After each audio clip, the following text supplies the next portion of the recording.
Call the March 11th meeting of the Carroll County Commissioners to order. First item on the agenda is public input. No public input. Let's look at the minutes for March 4th.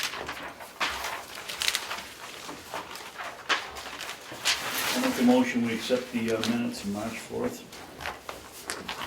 Second. Do I hear a second? Any further discussion? All those in support of the motion say aye. Aye. Aye, and so voted. This is March 11th.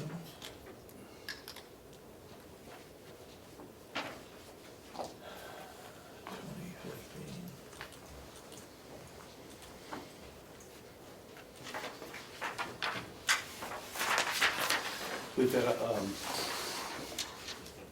do the non-public summary list. Did you bring that with you? I emailed it to Cheryl to Oh. print off for you. Perfect. Thanks. Sign them, and those are now yours. Yes, sir.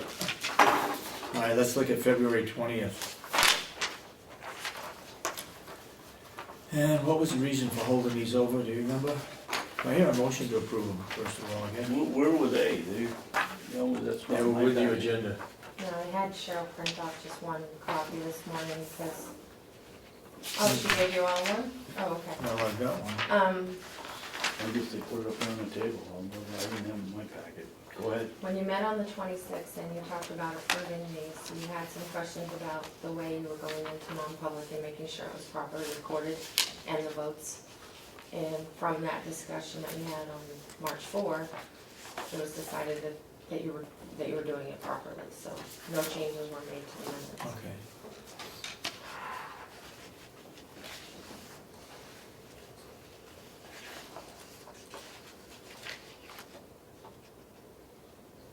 All right.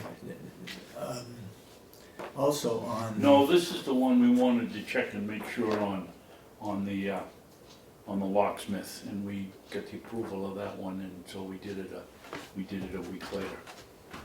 Oh, okay. But the other That's why thing, we didn't approve it. Yeah. Oh, okay. but the other thing is, we gotta have a reason when we come out of non-public and we seal them. Oh, they will not be sealed, so we're okay then. Those Okay. weren't sealed. They weren't Yeah. sealed. All right.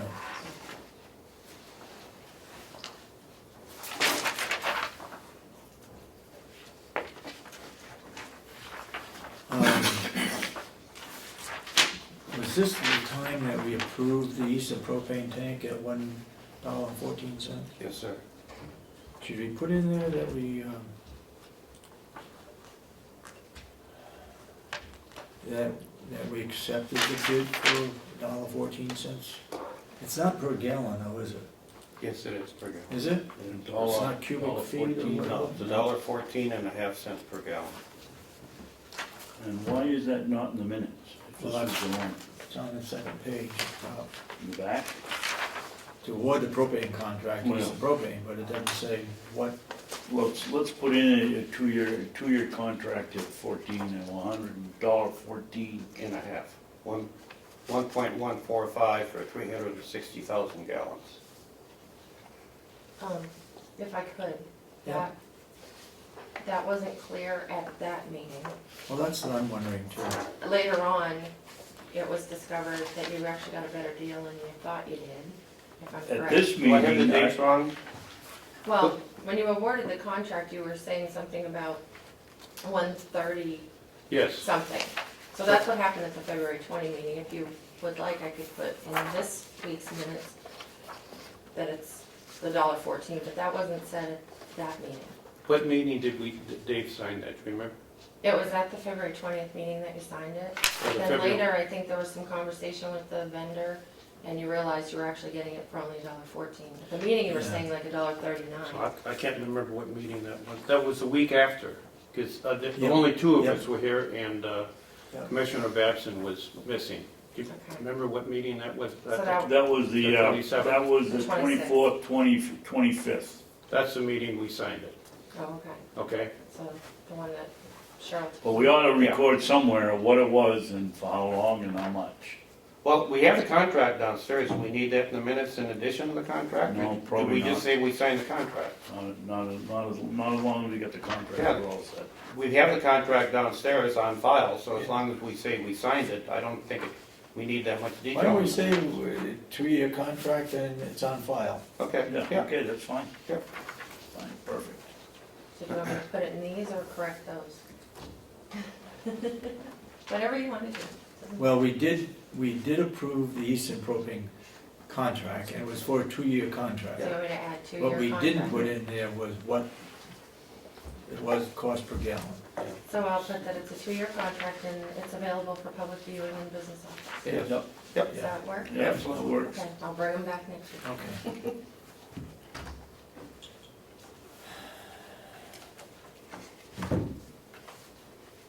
Okay, are we ready to vote on the February 20th minutes? Make a motion, we accept the February 20th minutes. Second. Under discussion, we haven't heard back from Representative McCarthy? Well, that was on my work session, but no, Okay. we haven't not heard All from right. it. Let's wait till work session. All right, any further discussion? All those in support of the motion to approve February 20th minutes, say aye. Aye. Aye, and so voted.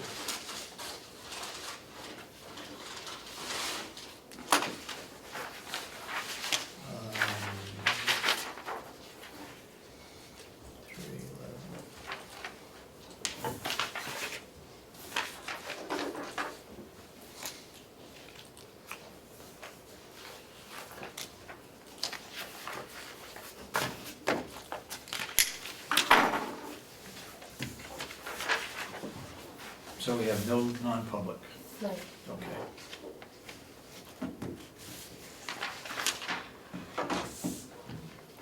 Not coming until 10, okay. All right, the next item is work session. And we're way ahead of schedule, but the job description has been reviewed and changed, and we each have a copy of it, I believe. John, can you bring it up after I just get through marking it up? Oh, I take that back, I did have a copy of the minutes. It wasn't in my packet. Oh, here it is here.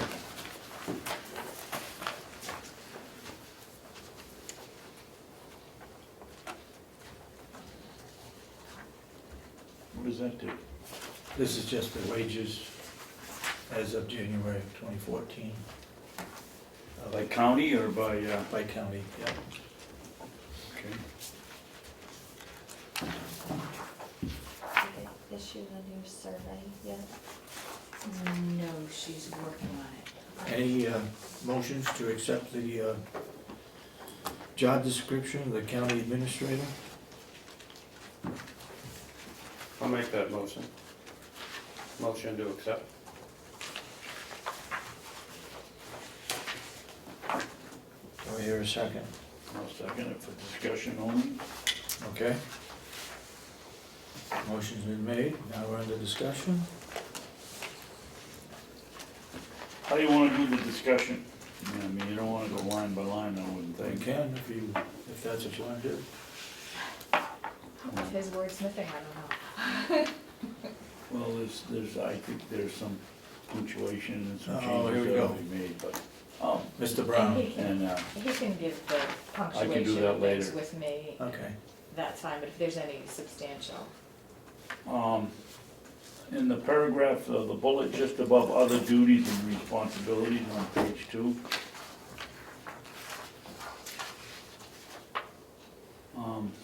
Monitor and review departmental expenditures on a monthly basis to ensure budgetary alignment and appropriations in order to keep the commissioners informed of county's financial status at all times. Provide assistance to commissioners on necessary appropriation transfers to be requested of the delegation. I have a comment here. It looks like it's a repeat of something on the front page. And I'm gonna Yes, on the third item down from essential job description, about possible appropriation transfers and assist the commissioners in Yeah. presenting transfer requests to the executive committee.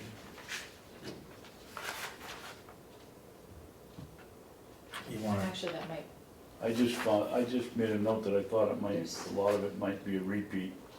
that was probably supposed to be cut when that one was put onto the front. so which one are we taking I'm out? gonna take the one out, that's the bullet right above other duties and responsibilities on page 2. Yeah, Yep, that that was is the supposed to be cut. duplication, Yep. yep. We read it so many times. Wait a minute. Just a quick wordsmith here, other duties, 1, 2, 3, 4 down, reviews and issues findings. I believe that would be review and issue findings regarding employee grievances.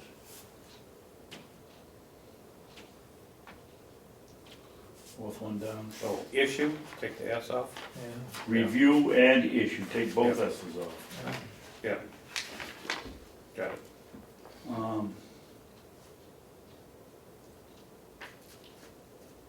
Boy, it's nice to have an English major in here. Yeah, it is, isn't it?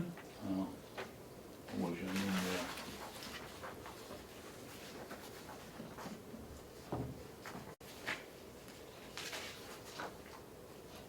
No, somewhere I have a note here, I can't even read my own writing. On one bullet That's an English above major? minimum qualifications, on the next page. Need something, need info.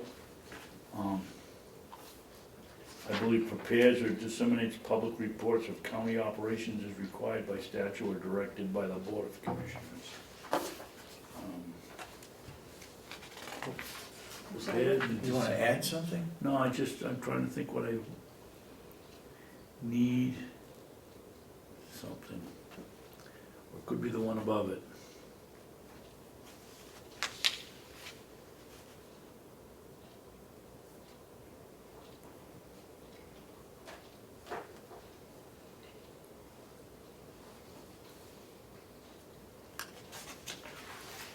Well, I'll probably wake up tomorrow and think what that was.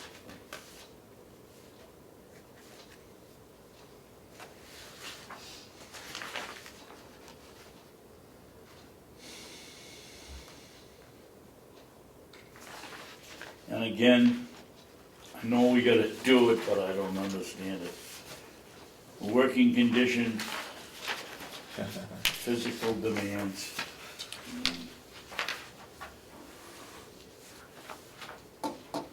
Ability to lift 20 pounds.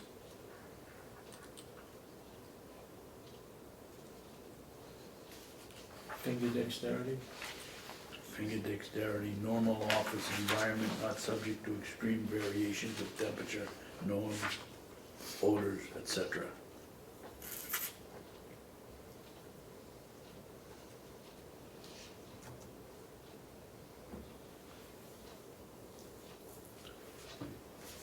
Is there anything here while performing essential functions of this job, the employee is frequently required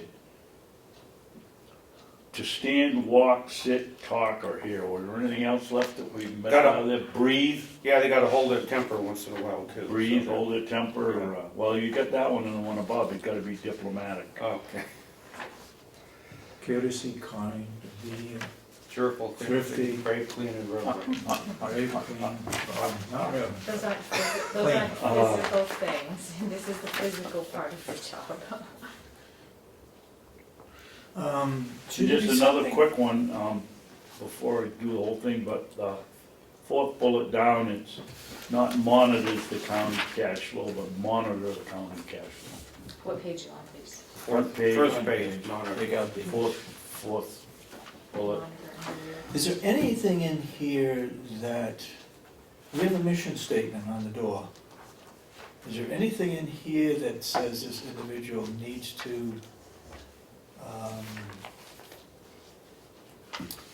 comply with the mission statement? Not in those words, there's something in here about adhering to all county policies and goals and whatever. Okay, all right, so I would covered. have thought county policy, county, Okay, what do you call it? Missions. A mission statement statement. would be better than what was in here. It says enhance achievement of goals and objectives of the Board of Commissioners, so that's your goals and objectives, and your mission statement is all kind of inclusive in the general summary and then the very essential functions. Okay, enhance achievement goals and objectives of the board, that's right there.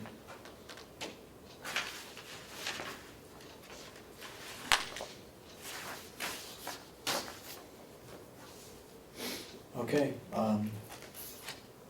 did we have a motion to, yes, motion to I accept? get to one Second. discussion. Go ahead. I know it's our job to hire this person. I know this is the person that we didn't ask for. We asked for a chief financial officer. Mhm. The delegation in their wisdom thinks we need a county administrator. Should we by any chance pass this in front of them before we, Yeah, they're supposed to have, yeah, they're supposed to receive a copy of this and be put in the mail today. but before we vote on it? No, we haven't voted on it yet. I know, It says but we got a vote. motion. Are we gonna vote on and accept it and then send it to them? Or Right. are we gonna, Yes, okay. Go for it. and we're sending it to them because they are paying for that position. But as far as hiring that position, We do it's that. the three of us that do it. We'll go from there. Well, I just didn't wanna get in a position where we hire somebody and it wasn't in the job description, blah, blah, blah, and somebody says, well, we didn't see it. No, they're gonna see it. They wanna make Yeah. sure in fact, I'd like to get their approval before we finalize it, but that's just my feeling. I don't think so. We don't need that. No, Okay, it's our job. This They're is paying for it, management, but this it's is our job. management. Yep. Okay, But all right. Karen, Representative Umberger did ask that as soon as you approve this, that it be sent to her Yeah. and all the Mhm. delegation members. So I'm waiting for the approval from you and take the draft off of it because you're approving the actual. Commissioner Babson, we can meet afterwards to do any of the other punctuation things before I send it out this afternoon. Okay. Any further discussion on the job description? All those in support of the motion say aye. aye. Aye. Aye. And so voted, and I guess because of the vote, I will sign it for the board. Please. But you don't need to sign the job What? description. You don't need to sign the job description. I That's just- for the, that's. I know, but I just soon have him sign a copy and give it to you, print the file. But that's for the person who we I hired. That's the- understand that, but I'd like a signed copy to make sure that we voted on it and you have a signed copy that we all agreed to it. If that's okay with you? Well, that would be in the minutes, because the job description is for the person who's hired on. That's Okay. not for his signature on it. We And understand. Yeah, and actually, this is the draft, and when we have the final, take the draft off of it, that would be Okay. after the punctuation. And as long as it's in the minutes, that Okay. was approved.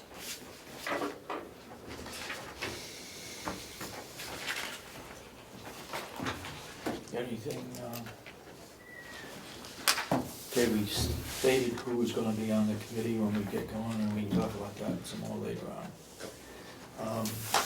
Who wants to talk about the MS-45?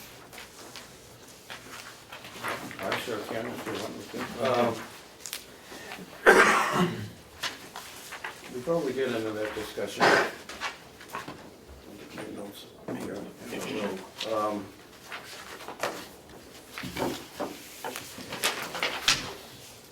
I got all that stuff on my computer this morning at, I don't know, 12:30, 1 o'clock, and I printed it all off, and I went through many pages. Yeah, you know, there was some discussion about the MS-45 not being completed properly and that our auditing firm had to redo it. And so I talked to Ron about that, and he said, to the best of his knowledge, they only prepared it once and they never had to redo it. So I said, well, according to the correspondence we had with DRA, it it wasn't done properly the first time. So they contacted DRA directly, and the response we got back from Ron is that our former commissioner clerk, which would have been Asha, never signed the original. Never signed it. Never signed it, which was the reason that this thing was held up as long as it was. So, And DRA held it up because it wasn't signed. that's right, that's Okay. my understanding. So I emailed last year's copy up here. Cheryl printed it out. Dave came in yesterday, Dave Babson came in yesterday and signed it, and we sent it off to the state. So now they have a signed copy from the last year. So, and as you know, they're currently working on the one for this year, which is supposed to be done by April 1st. Okay, so this is last year's. Yeah, this is Last for year's. 13. That's last year's, that was never signed, Okay. okay? And I've got the instructions here, and I just, let me put, I only have one copy, so I'm gonna put these between you guys so we can talk to this. The MS-24 is one of them that has to be approved, and that is due on, as you can see, it's due on September I don't First. believe it's the MS-24, is it, Denny? It's the MS-42. 42, and it's, now that has to be signed by the clerk of the county convention, so that's our budget as soon as, they don't have to have it until September 1st according to this. Yeah. So But- when we pass our budget, We're gonna- we pass this the is ready budget to on go. March 31st, This is. why can't we send it in We right away? can't, we can't, absolutely They can't. They have to sign sign it, it. they Yeah, sign they have it, to and sign it, get it then out we here, send it in. and that'll take care of this late payment squawk. Well, no, here's the next one, here's the MS-45. Now, the MS-45 is due April 1st, and that's the one that our auditor is currently working on. And when he finishes it, that's gonna be done on April 1st, that's calendar Year 2014 2014, that's for the information. year-end information. Okay, and that's, the one you're looking at is for 2013, Dave. Right. So this is the one they're currently working on. Right. That's gotta be done April 1st for last year, and that's a real critical one. That's the one that's 13 pages long, okay? And you have to sign it. Yes, and I have to sign it. Okay. Well, which of these two forms is the one that caused the snafu last year? This one. This one right here, which is not signed by Asha. Okay, and it was supposed to be in on, April 1st of last year. April 1st. Yes. Okay. Okay, here's the last one, the MS-46, which I think, and we can talk to them when they come here, but I think the reason for this primarily is for the counties that are on the optional fiscal year, because it's basically the same as the MS-42.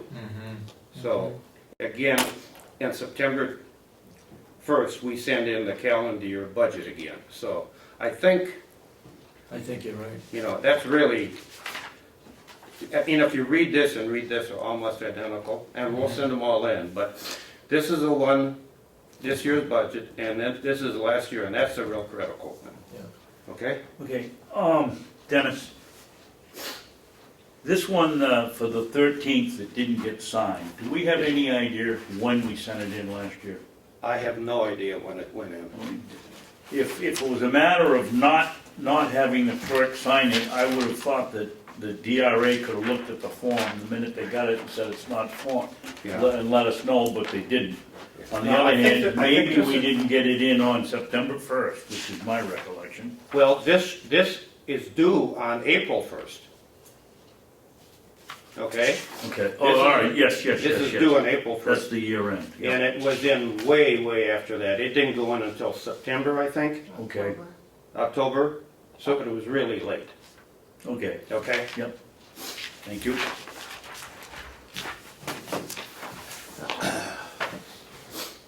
Okay, so we should be all right this year for the MS-45, being Well- done by April 1? I'm working on it.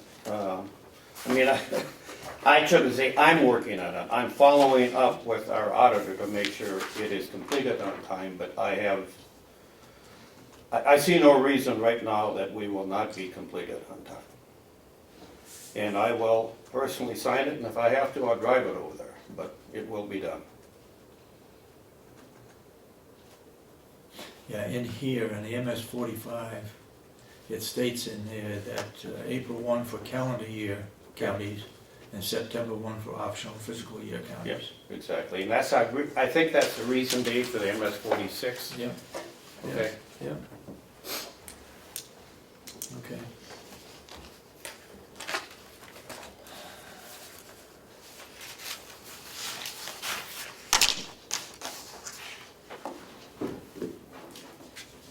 Okay, so we should be okay for that.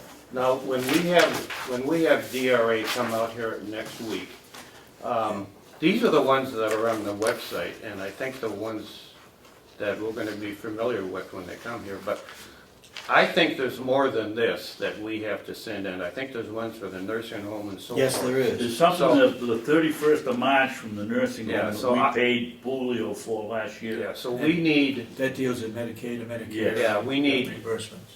I'd like, by the time they leave, I'd like a complete list of everything that we have to send to the state, what year it pertains to and when it's due to the state, Yeah, okay? okay. This is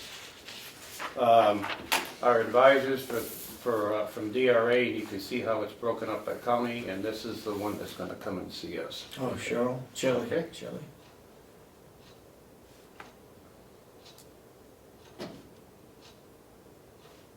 Carroll County, yeah. Okay?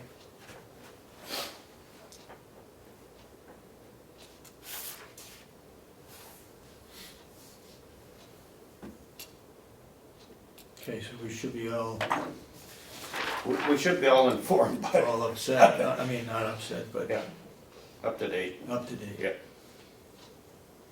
We just gotta watch and make sure we send them what they need.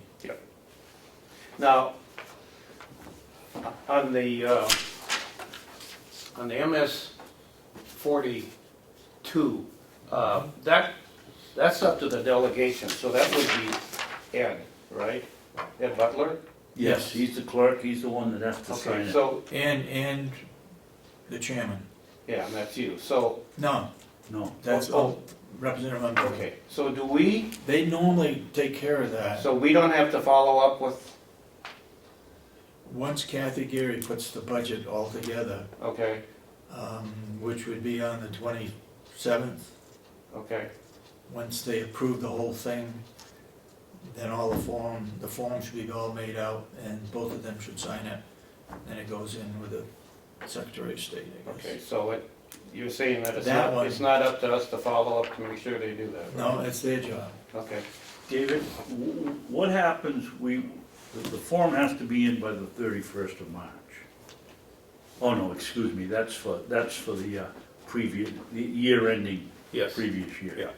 Okay, forget the question. I was wondering what happens if the contract gets turned down, this thing gets extended, but that form isn't due till September 1st, so we don't have to worry. So it looks like the MS 42 is not due until September. There's-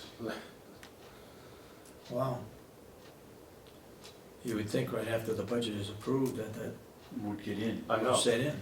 I know. And maybe it's for reasons just like this, where you're not sure if they're gonna have special meetings for union contracts over the Well, summer or something. But I also think it's for the counties that are on the optional fiscal year. Right, because that September one coincides with the counties that are on Yeah, the optional fiscal year. yeah. Well, you'd think if you were on a fiscal year, and they're gonna give them the break on the other one, that theirs wouldn't be September 1st, because that only gives them 3 months to get it in, I know, versus the others that get 6. yeah. Well, we can find that out. You say the thing that held up the towns was the MS 45, Yes, right? yes. Because I can't be positive, but I know the delegation, they sign it, and Yeah, I think, Kathy Geary sends it in, so MS 42 shouldn't be any problem. no, it's not. That's done, it's the MS 45. That's the critical one, that's the one that's 13 pages long, and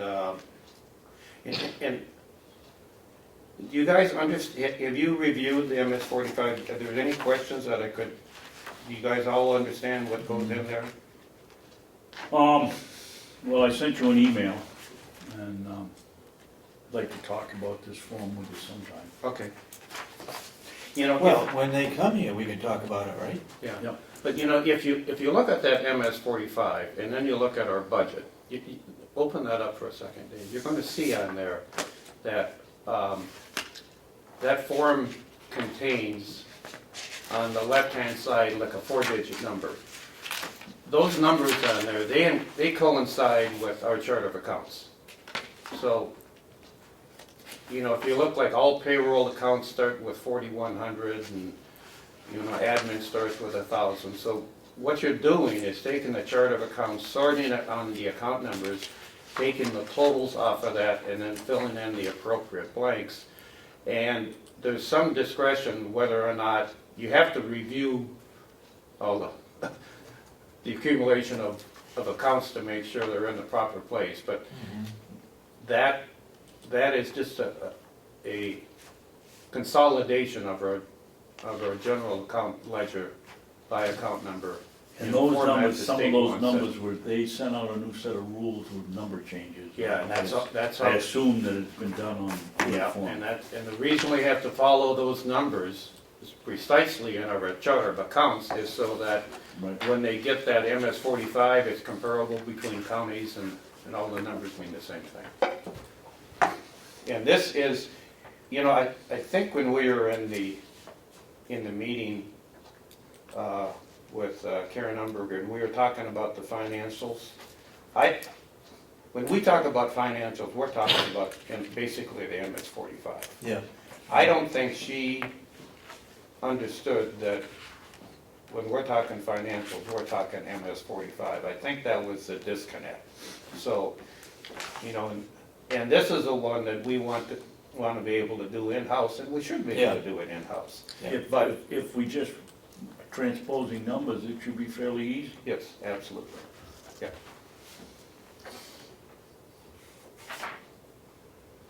And if it's just transposing numbers, why do we have to pay $15,000 to get it done? We shouldn't be. No. Okay, Can I ask a question? let's, we're going, Earlier, or maybe it was last fall, you talked about the fact that DRA changed all the account numbers. yeah. So when you go to do your MS form, your proposed budget in December, the way it is now, your account numbers won't match Yeah. DRA's this year. So what, are you gonna work towards changing all the account numbers this Right. year, or? They have to. I assume At the our county business level? manager changed the numbers. I mean, it's, Okay, she's got the rules down there. okay. Right. Okay, annual report. This is a tough one. We put out a bid that we would have 125 copies made. That's down from 160 some. Because, and then we got this statement back after they received all the reports, that the delegations minutes, well, delegations meetings were more than what they had previously, and the minutes were longer than what they had done previously, and was gonna cost us something like $1,000, which we had budgeted somewhere around $550 to do. It's gonna cost us $1,000 to print all the delegation minutes and all the reports from the departments. The increase is due to more meetings of the delegation and more minutes of each meeting, And they have to be in the book. and they have to be in the book. You know, we continue to get comments from the delegation that we only need 26 copies. Would we save any money if we printed 50 copies versus 125, or is that a flat rate? I mean, is that once they set up the printing press, is it the same price whether we get 50 or 125? Go ahead. Cheryl was checking that today, because that was the question I asked. Of course, Yeah. setting it up is the biggest amount of time. Exactly, yeah, There's a little extra paper for, yeah. but she's checking to find that out. Okay, great. You know, I think we could cut way back on it because we can put it It's on the on the website. website. Yeah. Anybody that wants to read it can read it. We're required by law to send it to the selectmen in each community. The state library gets 3. And who's the one that I'm missing? It comes out to 22. The 26.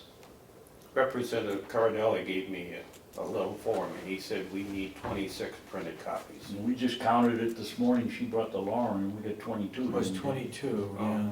I don't know where he didn't have details, but his number was 26, the little form he gave me, so anyways. Well, anyway, it's somewhere between Yeah. 22 and 26. I don't think we need, you said 50, I suggested 40 or 30 this morning. It's gonna be on the website. Anybody who wants to read it can go to Yeah, the website and read it. yeah, But I'm sure they're gonna just divide the 3 into the cost of setting it up and so on. yeah, that's my point. I mean, sometimes you get a flat rate, Yeah. whether it's the same price whether you get 30 or 50, so I guess we should ask him, what's the minimum, Mhm. you know, what this price is gonna be. If it doesn't change, whether it's, I think we should say, how much does it cost to print 30?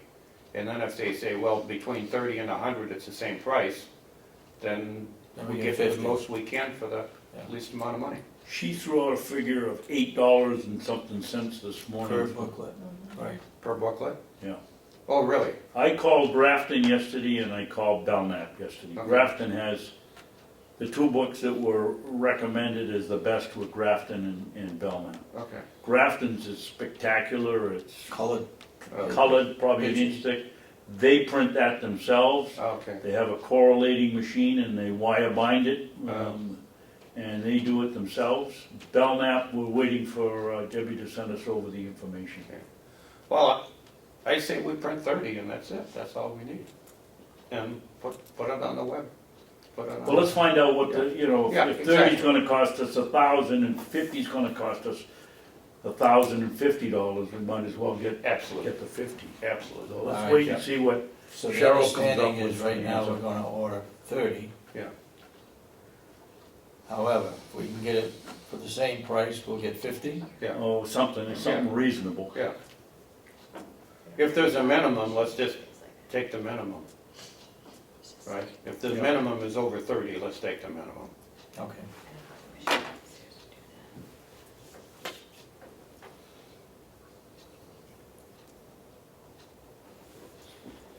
Okay, you got some other items under, Well, I just Work wondered, has session? anybody heard from Representative McCarthy? I have none. You know, we sent him a letter, invited him to come in here, he went on Facebook and, or sent out an email about how this place is in shambles. And I would think that anybody that felt that way wouldn't have a problem coming up with what the reasons are and coming in here and telling us. I look forward to talking to him about it. The other thing I have, I think we should write a letter to the head of the delegation, protesting the fact that there'll be a subcommittee meeting in Concord tomorrow at some estimated time. Noontime, lunchtime. Well, it says approximately, so we don't know whenever they get out of session. I think we need a policy on this, that the 3 of us sign, and since we have an English major here, maybe you can draft it, but I've got one paragraph that I'd like to put into it. I mean, this isn't the first time. I Last year, know. the same committee was meeting at 8 o'clock, an Yeah. hour before the budget was gonna be finalized, to go around and look at the facilities. I Just think, because somebody can't fit it into his schedule, or yeah, can't be on time here to get it done, we shouldn't have to go to Concord to. yes, well, I think we need a letter, and I think, I'd like to cover those points in it, because Yeah, yeah. I think both of them are significant enough to put into a policy. Realistically, not many from the public show up for the subcommittee meetings. However, we that put the budget together need to be at the subcommittee to help explain, want to keep that? Help explain, I read it, help explain the budget to the subcommittee if they have questions. I mean, there's no reason that they don't hold it here. We've got Representative Comeau, ranting and raving about transparency. Where is he when it comes to holding a meeting down in Concord where the taxpayers can't get to, or we can't get to? You know, they wanna take money out of a $75 postal cost, but they'll pay 3 of us to drive down in separate cars to go to a meeting. It's just nuts. You know, the spirit of 91A is openness and transparency, and that's what I mean, the 3 of us, we could hold our meetings down at Cape Cod if we wanted to, Yeah. but that's not the spirit of 91A. So, you know, the delegation and the commissioners, in my mind, should be trying to be as open and transparent as we can. And to hold a meeting in some conference room during the lunch hour in Concord, to me, is not, it's not within the spirit of 91A. I'll cut them a little slack if it's the last day of the budget season and they've already decided what the budget is and they're all down there and they're gonna call in like I did a few times, just to ratify the budget. Yeah, one thing. that's no. But if they're gonna start making changes, it ought to be done right here in this county. If they're going through line item by line item and changing line item budgets, or, to me, that ought to be done here. And then don't sit here in a delegation meeting and make snide remarks about whether the commissioners can get there or not. Yeah. If the commissioners show up, it's, The RSA does permit the delegation to meet here and to meet in Concord. I don't know if it says Concord is at some other place, some other location. It does give them that leeway to do that, but under the 91A, it's not the spirit of the 91A. Yeah. Which may have changed since that RSA was written. Okay? And while we're on the subject of subcommittee meetings and where they meet, Cheryl informed me this morning that she hasn't had any minutes whatsoever from the farm subcommittee, delegation subcommittee. Are they providing minutes? And they have to, don't they? They post the minutes, they post the meeting, they're supposed to have somebody taking minutes. Well, she says she hasn't received any. But we have received those from Sheriff, all the others. The only one that hasn't the is other one. the farm committee. Well, isn't that a violation of 91A? Don't Yes, you have it to is. post minutes within 5 Yes, it days is. or something? Yep, it is. Yes, it is. Well, okay, they have to do it within a certain period of time, otherwise it then becomes open to the public. So I don't believe any subcommittee has a non-public meeting. Doesn't make any difference. The 91A isn't just No, I know. public. What I'm It saying clearly is, states in there the time for even public minutes have to be made available. right, but if they're not made available, then it becomes open to anybody. My understanding is. We talked about, Go ahead. this was a cover letter that I wanted to send out, and they're all the same. If you just want to pass one of Melissa and Dave and here, take them. You guys have seen it, I don't think Melissa has, let me keep one copy.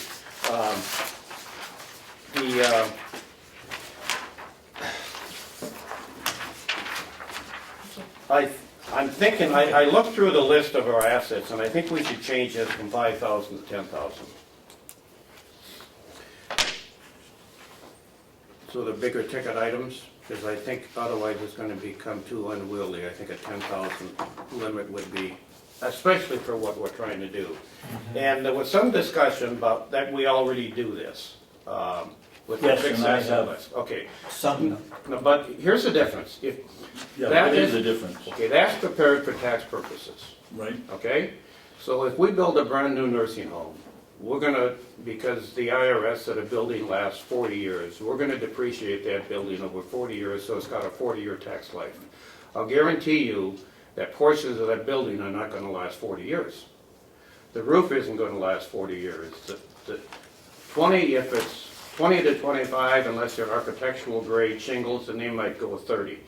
The boilers over there, the steel boilers are 15-year boilers, okay? The pellet system is 20. Yeah. So they all have different lives, and what I'm looking for, and I got these forms that you've seen before. What I'm looking for is the ability to break down these assets into pieces that were out first and send them out and start, this is for capital improvement. So the useful life on a building is completely different than the tax life. Okay. And two different purposes. So I put, we reviewed these and you asked me to do them by department, but they can use that, especially if we go to $10,000 as a double check. But again, if you look at the building, there is one line item. And if you go to the nursing home, like the information systems, you hardwire that with Cat5 wires and they're going to be obsolete within 10 years. So it's a different thing we're going after, Dave. And that's why, even though that's useful for tax purposes, it's not useful for what we're trying to do here. Gotcha. So we should send this out and get the different department heads to, or maintenance men, whoever is Yeah. in charge to fill these out. Yeah, because that's what I think we should be ready next fall to give to the delegation. So, the ones that have 2 years left or 3 years left and there's a $40,000 hit to replace it, I mean, that'll give us a document to work with Right. so everybody knows what we're up against. Okay, so you want to change it from 5,000 to 10,000? Yeah. That will make it simpler for those Yeah. people filling it Yeah. out. Yeah.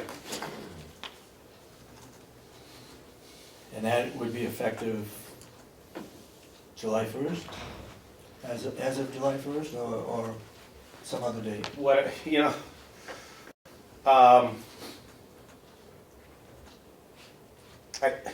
Doesn't matter, I it guess. doesn't really matter. What I'm looking for is if it's gonna cost us more, and maybe it's not clear in there, but if it's gonna cost us more than $10,000 to replace that item, I want it on the list. Yeah. I think we should have it on the Yeah, list. Agree with it. Okay? yep. Thank you for doing that, because I wondered what the difference between Yeah. what went to Boo Yeah, yeah. and what you were Yeah, looking for a was. tax life versus a useful life, they're Makes they're sense. apples and oranges. Okay. Okay, who's gonna handle this? You're gonna send this out to Well, department heads? I'd like a cover head a letter Signed by 3 of us. signed by the 3 of us, and then I need some help from you guys on who to send these forms to, because, I know like 3 of them are gonna, I'll go to Will, but I just want to make sure we get them to the right people. Okay. Why wouldn't it just be the department heads? Howie, And, yes, and we could do Will. that, but if we send it to Howie, I know it's gonna end up going to Bob Yeah. Murphy, so, Yeah. do we send it directly to him, or do we send it, that's up to you guys, I need help with that. On how to well, do we've it. been pushing chain of Yeah, command, so okay. Yeah. probably ought to send it Just to to the Howie department and heads. ask him to Department send heads. it to Okay. Bob Murray. Okay, Yeah. good. Yeah. And, when I did that the first time, I added a couple columns because I got a copy of this, and this was a capital improvement from a county down in Mass, and it just gave me, a heads up to add a couple more columns. You added Mark- replacement target Yeah, date. Yeah, I just and, added a little bit to it, just to make it as useful as we could, so. Is there on there, major improvement, okay. Was major improvement one that you I added added in? that, yeah. I don't remember Yeah. that one. Yeah, I added that in. And what do you mean by major improvement? Well, let's say the building's 30 years old. Let's say we replace the motor on the boiler, Yeah, that's an improvement. exactly. And Yeah, not the whole boiler. Yeah. But sometime we may have to replace the whole boiler. yeah. So let's say the boiler's worth $50,000 and $30,000 are new parts. That wouldn't have to be replaced if we just had to put in a whole new core, so. Okay, so you're not talking about a major improvement in the physical piece of equipment itself, is it? Now we're putting in a new heating system and they've updated the system. You're talking about the part that has to be Yeah.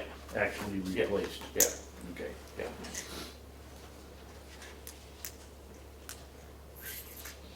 Should we have on here, Dan, some kind of nomenclature and condition, so they all come in with about the same. Will might think the condition of A is different than what Jerry or, Yeah, or does it make it too subjective? well, it's gonna be subjective no matter who fills the thing out. I don't know how we, I think we can review it. yeah, And and then we review see it with something. them and see if, Yeah. make sure we try to get consistency from the way it's Okay. filled out. Yeah. Yeah, this is a really good idea. Okay. When's the next department head meeting? The fourth Thursday, so it should be on the 26th, March 26th. Thursday the 26th, Yeah. okay. 9 o'clock? No, they're at 1. 1 o'clock. So we can move ahead with this then? Yes. Okay. And put that on the agenda for the department meeting? Any questions that they have?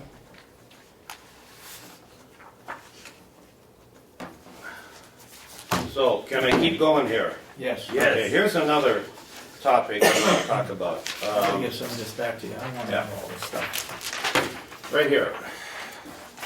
Give one to Dave, the other Dave. We have historically, and I'll guarantee you guys don't know the formula or the methodology or the basis, but we have historically been allocating expenses throughout this county. And For certain items. for certain items, and it keeps bubbling up during the subcommittee meetings. Like somebody will say to the sheriff, well, how come you're charged $80,000? He says, well, the business office said so. Yeah. I would like to get a list from the business office of every expense category that we allocate, find out what the methodology is, and have the three of us review it to see if it makes sense and it's appropriate. Some of these might be methodologies that are 20 years old or 30 years old. I mean, I have no idea who came up with it, how it was formulated. I just think it's time to make this bubble back up and see if we're all comfortable with it. Just off the top of my head, I have electricity, water, insurance, IT, and telephone. Yeah. Gas, propane. Yeah. Well, we have waste management, we have Waste, snow that's right. removal, we have lawns. Yeah, but that's not quite the same thing, David, because that's from one pocket to the other. That's done on the campus. Well, I think we need to know how it's apportioned when the bill comes from a utility. See, my concern, yeah, like especially on IT. I mean, some of these departments are being charged a tremendous amount of money on IT. That would be the exception, that would be also an in-house on campus, but the other stuff with Will doing, Well, but the IT contract that's coming from John. that's outside, John, you're right, that's you're outside. right, yep, you're right, You know, so you're right. I just think it's time for us to look at it. Yeah. And make sure it's fair and it's equitable and that we can defend and support the way we're doing it. all right, what I would suggest is that you give that list to Kathy Armstrong Okay? and have her prepare whatever documents we need as to how it was done in the past or Okay. how it's being done presently. Okay. She has it, when we get our bills, it's all broken out, she just hits the button and it prints it all out, and then she puts the numbers in, so Yeah. she knows right off the Yeah, top of her yeah, head yeah. how it's apportioned. Now, it goes back also to meters. No, we don't have the meters. We have put meters in the budget and it's been taken out Yeah. because it's so expensive. I mean, just the water meters, in that one subcommittee, we're talking like, wasn't it $14,000 Yeah. or something? Yeah. Just that's a lot of money. Yeah. If we're, it's not gonna, it doesn't mean we're gonna use any less water. Right. And if we come up with a logical way of allocating the water, we just save $14,000, Yeah. so. Exactly. Yeah.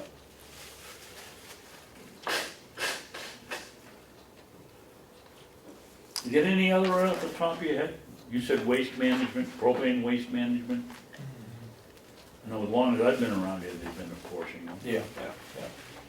Insurance, Anybody else? Lynette, can you think of any? No, most of what is in my budget that I question is like the IT costs and things like that, so, Okay. Yeah. yeah. Now, the one thing, by doing this, the one thing we're causing us all problems next fall, because if we change it, now they're gonna compare the new budget to last year's budget, and it's, I mean, so, the question is, do we leave well enough alone, or do we look at it and say, this isn't fair, and make it right? I think And we then- should look at it. I think, do you too. know, the worst that can happen is we stay where we are and Yeah, but at least we understand it. I don't think we understand it enough to be able to defend it right now.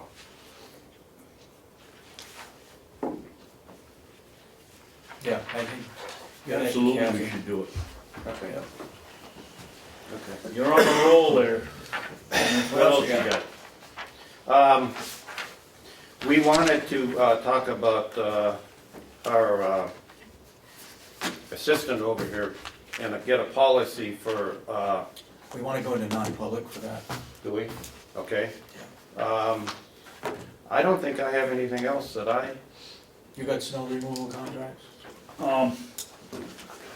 We now have one, I'm assuming, although it doesn't say where it's from, but I talked to Fred Apps, yes it does, Memorial Hospital. We have that one, we have the one you got from the courthouse. Yep. I left a message at Huggins Hospital. I asked a question at the subcommittee meeting of Representative Umberger if they really wanted us to go out and pay $600 to $900 for a proposal. And For she bids, said- yeah. She said no, but just, I guess we just It was bring them good. in and report to them what we found. This one for Memorial is $52,000, almost $53,000 for snow removal. Per year? Yes. I, And that doesn't, that does include to procure and spread salt as needed, 75 tons. Are there any other specifications? Because the one that I looked at from across the street, I don't believe there are any specifications in there other than what, and it was a 3-year contract, and it was so much a year specified. And I want to say it was like $38,000 a year, but I'll give that to you. And we can make copies of it and give it to the delegation. Well, I think it was Representative McConkey that wanted this information, I Yeah. can give it to him. But it doesn't say zero tolerance or anything like that. And I Oh, don't, that's what you mean, no, Yeah.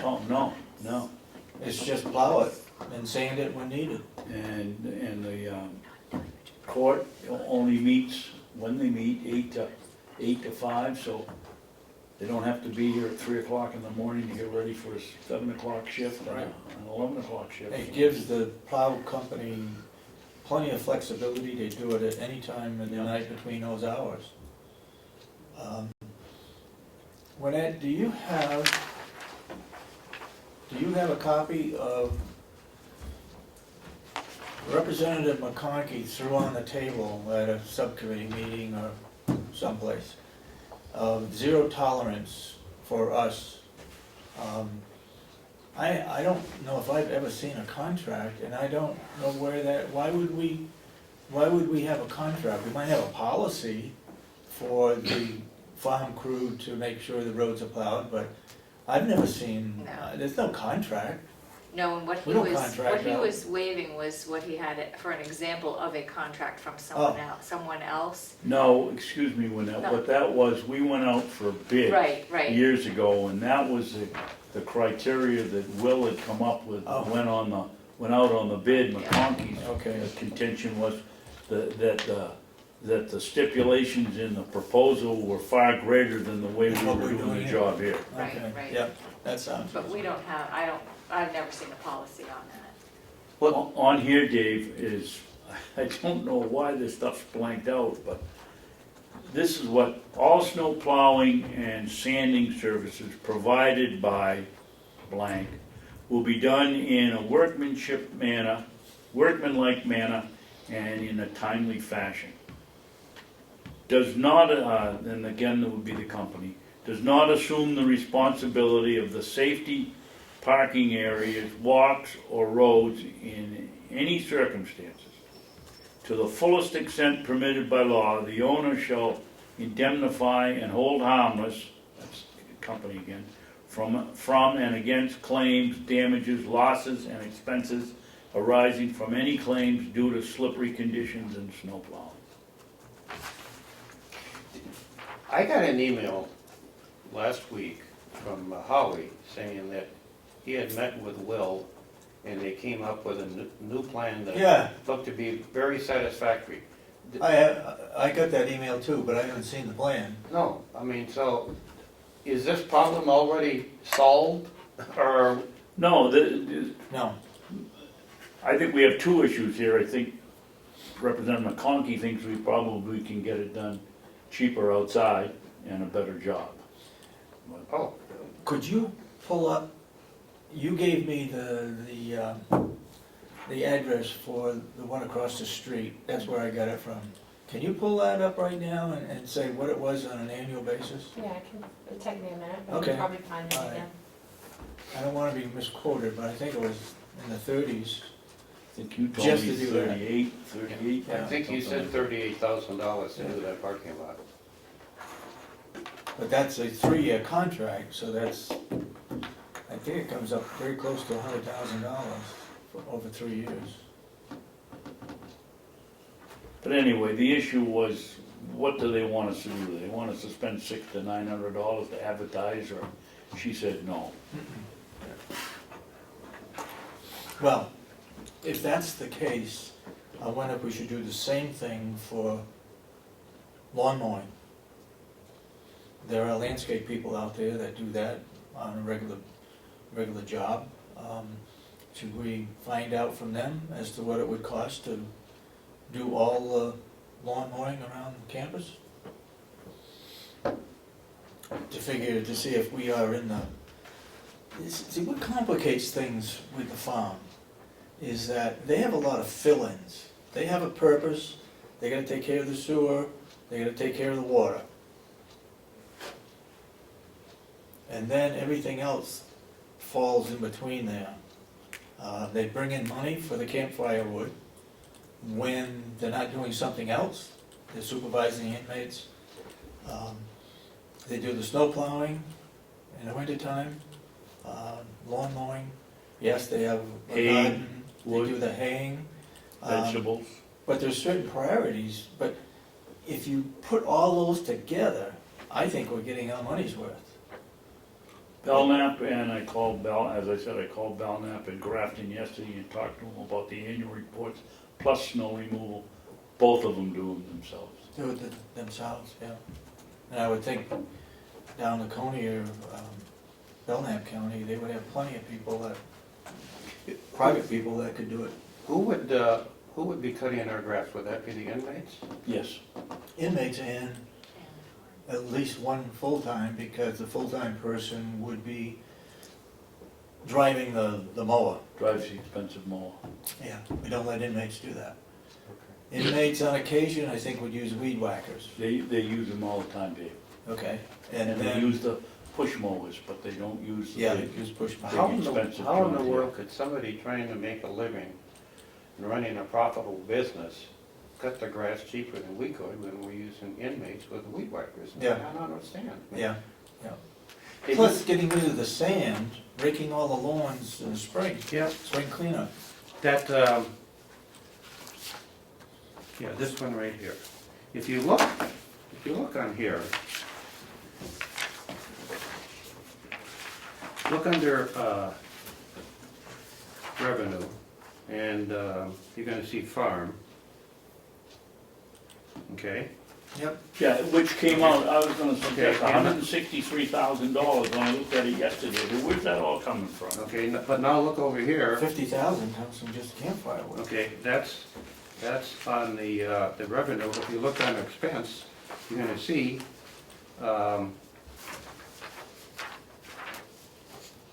it's about the same. It's like a break even. See if I can find it.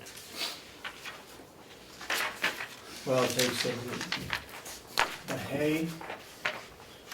Does it take in the vegetables that goes to the nursing home? Takes in the campfire wood, takes in the wood that's delivered to homeowners. Yeah, here's what I wanted to show you. Where is the expense for the farm? I remember looking, but I don't see We've it. got maintenance department with a $20,000 revenue. Now, that's gotta be, what, the farm, my guess is, and I know what, and then we have revenue from the farm, so you got 20 and 162. Yeah, What Over page here, are you on, Denny? What are you this looking- would, page 3, page 3. okay? So do you see these two? Page 3, okay. Okay, over here, you have expense for the farm. Yeah, See how close they are? yeah. Yeah, And I don't know what, if that 20 belongs in there. If it does, you got 182 versus the 168. yep.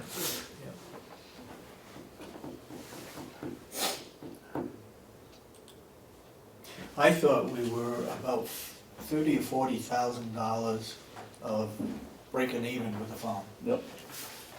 I mean, not too many years ago, Yeah. 5, 6 years ago, it was over This is $100,000 $180,000 in expenses and about $40,000 worth of income. Right. income. Yep, Yeah, well, Yeah. right now, it's a wash.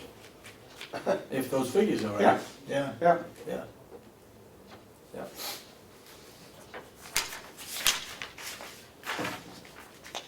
And you know, with that high tunnel, we should be growing, that should be full of vegetables, Yeah. either for the nursing home or for roadside stands, stuff that they're not growing. You know, Dave, this brings up a bigger Food. issue. Pantries. This brings up a bigger issue, I think. This is Representative McConkey that wants us chasing down the Costs? The cost of snow plowing. Somebody else wants this. Frankly, I think if they want this information, I think it's the subcommittee's responsibility to get the information, not tying us up or our office up chasing stuff down. Maybe I'm wrong, but that's. The only thing I would say is that if we put it in the budget, we need to be able to justify it. Okay. Yeah. Yeah. I agree with that. But I mean, once we do it, we don't put it should snow be set for plowing a in. few years. We don't put snow plowing in the budget, it all comes in under our maintenance thing. If That's true. they wanna know what why should I be downstairs calling 3 or 4 hospitals, the chairman of the committee, if he wants to do it, let him call up and find out. Well, they could do that, but I think we need to justify that the farm or the maintenance is doing the snow plowing versus somebody that's privately out there that could do it. You and I, all of us know that they try to not take away from the private businesses, Right. which is reasonable, so we're not in competition. I also think we need a commitment from the nursing home that they're gonna make an effort to use the vegetables that he grows, and if they can't use them, freeze them. But some of the issues I've heard is that, Yeah. well, we'll come in with 200 pounds of green beans, and they say, well, we only need 30 this week. Well, Yeah. Well, you know, I gotta be went up to reasonable. the Commissioner of Agriculture has an advisory board, and I was fortunate enough to be on. One of the places we went to, probably 5 years ago now, was the co-op up in the Hanover, the Dartmouth Co-op. And they had the young man that they brought in from the Midwest somewhere that was managing, and that was exactly the problem they had. All the people would come in with cucumbers on one day, and they needed beans. So they set up a schedule. okay. And the farmers themselves, or the suppliers, began to rotate their crops, began to Okay. work together so that maybe this week you bring in the beans, next week I bring in the beans. Okay. And this is the same type of thing we should have going with Will. He shouldn't be in my estimation, planning everything so it comes in at one time, and we're giving them 50 pounds of beans and they only need But 30. it probably shouldn't start with Will, it should start with the nursing home, saying, this is what Schedule. we, this is what we need. Yeah. And then Will goes by that schedule and plans whatever it is Right. to come up. And we've got an agricultural person in extension service that should be able to help Will do that. Now, the one thing Will said last year is that there were times where he had to make a choice on either picking vegetables or doing firewood. Wherever the money, Yeah. revenue is. Yeah, well, our food pantry, if there's vegetables available, we send people up in the food pantry. Like they go up to Conway and they pick corn or they go. Do they really? Yeah, I mean, if the farms say we have vegetables available, So the vegetable volunteers are They come- really people that Yeah. are using the food pantry. yeah, so to me, if we have too many vegetables, if we would let the local pantries know, they could Okay. send up people to get the vegetables and bring them back to the pantry. I mean, we don't have to have Will doing all that work. These Right. local food pantries usually have volunteers that would do that. I don't think we knew that. We have, That was started by, well, I'm not sure down there, but I know Co-op Extension started it at the Sherman Farm. yeah, I don't know. Any extra vegetables they had available, they could go in and pick and take it to the food. My bank. wife has a group that on her schedule in the summertime, they go out and they, and I know we're doing it in some farms up, it's either in Conway or towards Freiburg, but Could they be the open up. Sherman Farm. Could be, they open up and say, come on in, and, I mean, it's a great source of free food for us, so. Yeah. If we have some here, I think we should do the same thing if we could. The other thing I think we ought to be thinking about is maybe making sure the refrigerator units work in the kitchen so that we could put some of this stuff away. Yeah, Yeah, They don't have enough room over in the nursing home to do it. yeah. right.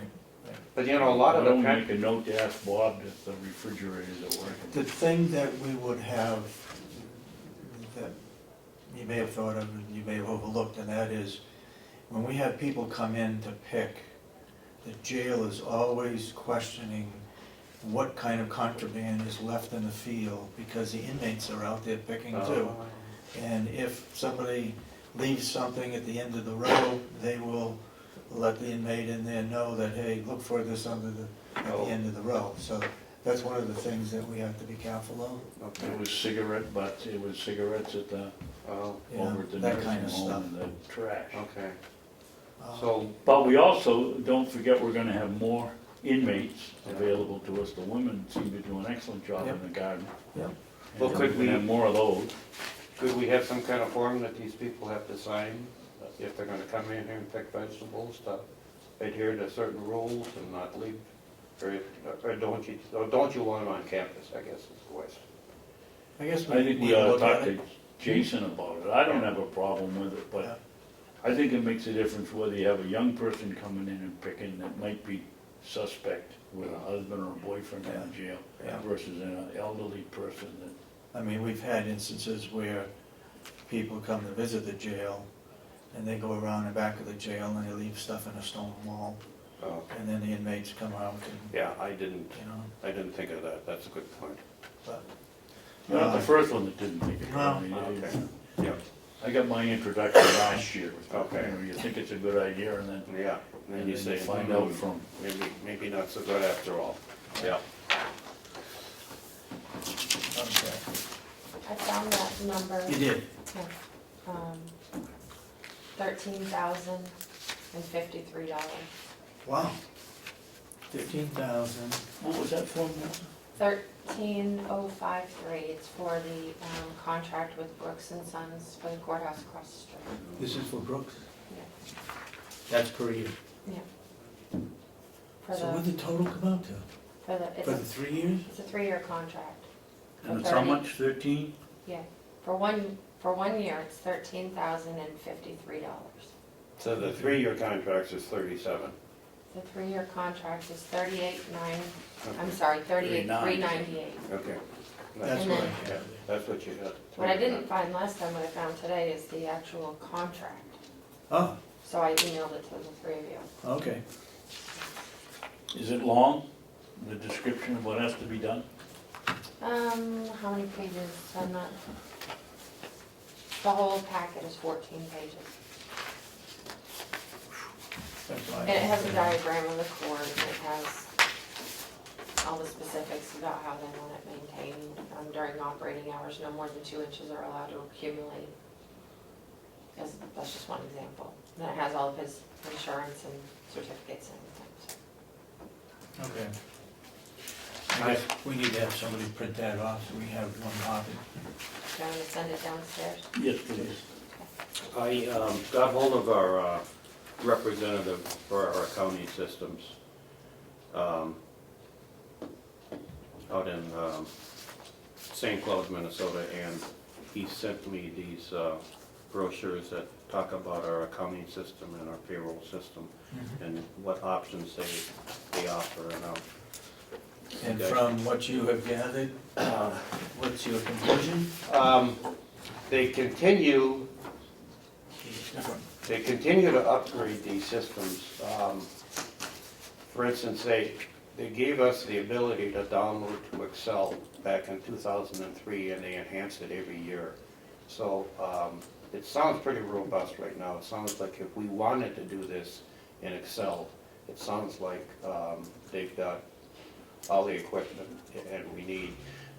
The issue we're going to find is that when we hire a new administrator, they're probably going to want to, if they're already working within a county, they're probably going to want to bring in the software they're currently using and familiar with, whether it be Excel or whatever.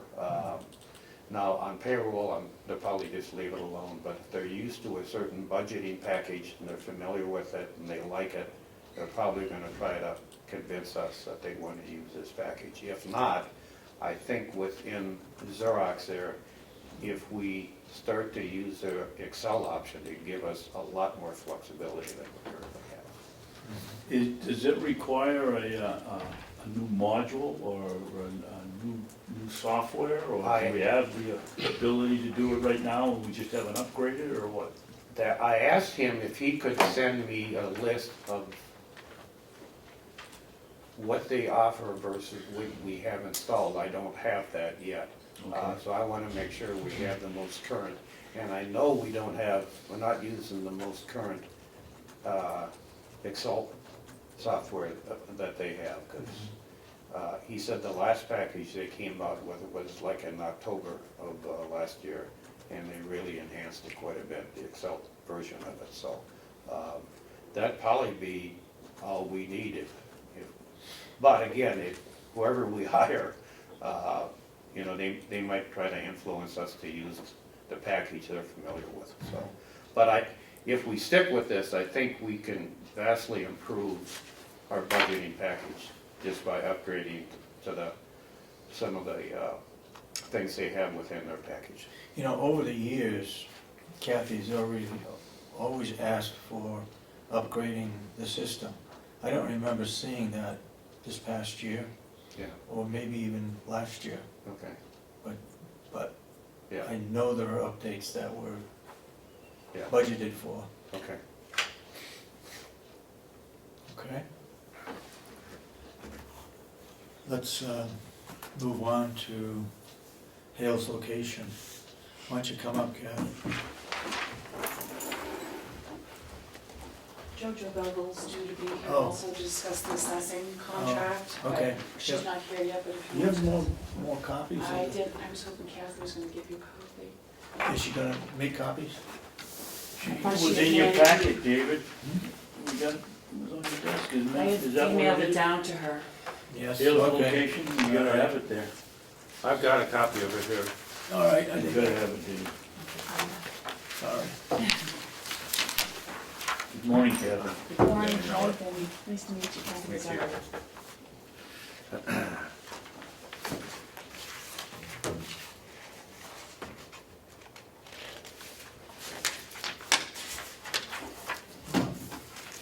I didn't know I had that.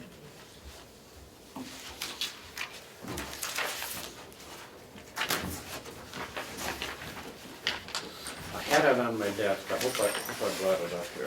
Yeah, they did too. Yeah.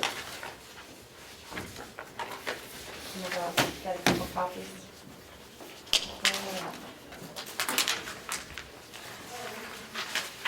Why did you look for that? Well, some of us know it and some of us aren't, you know, can't help it. I can't believe I left that down on my desk. Maybe I did.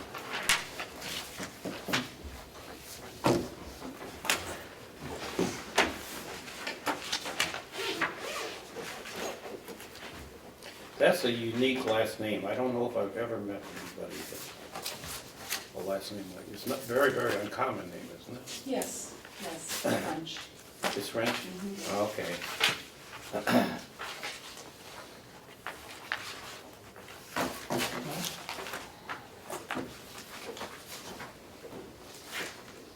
I must have left it down there too. Oh, she's bringing in a couple, so. Was that Cindy just left the room, Jojo? No. Do you know? Oh, is that someone from CMP? I don't know. Do you know who Cindy is from CND? Yeah. That was her? No. I'm gonna come up. This, Sure. Jojo?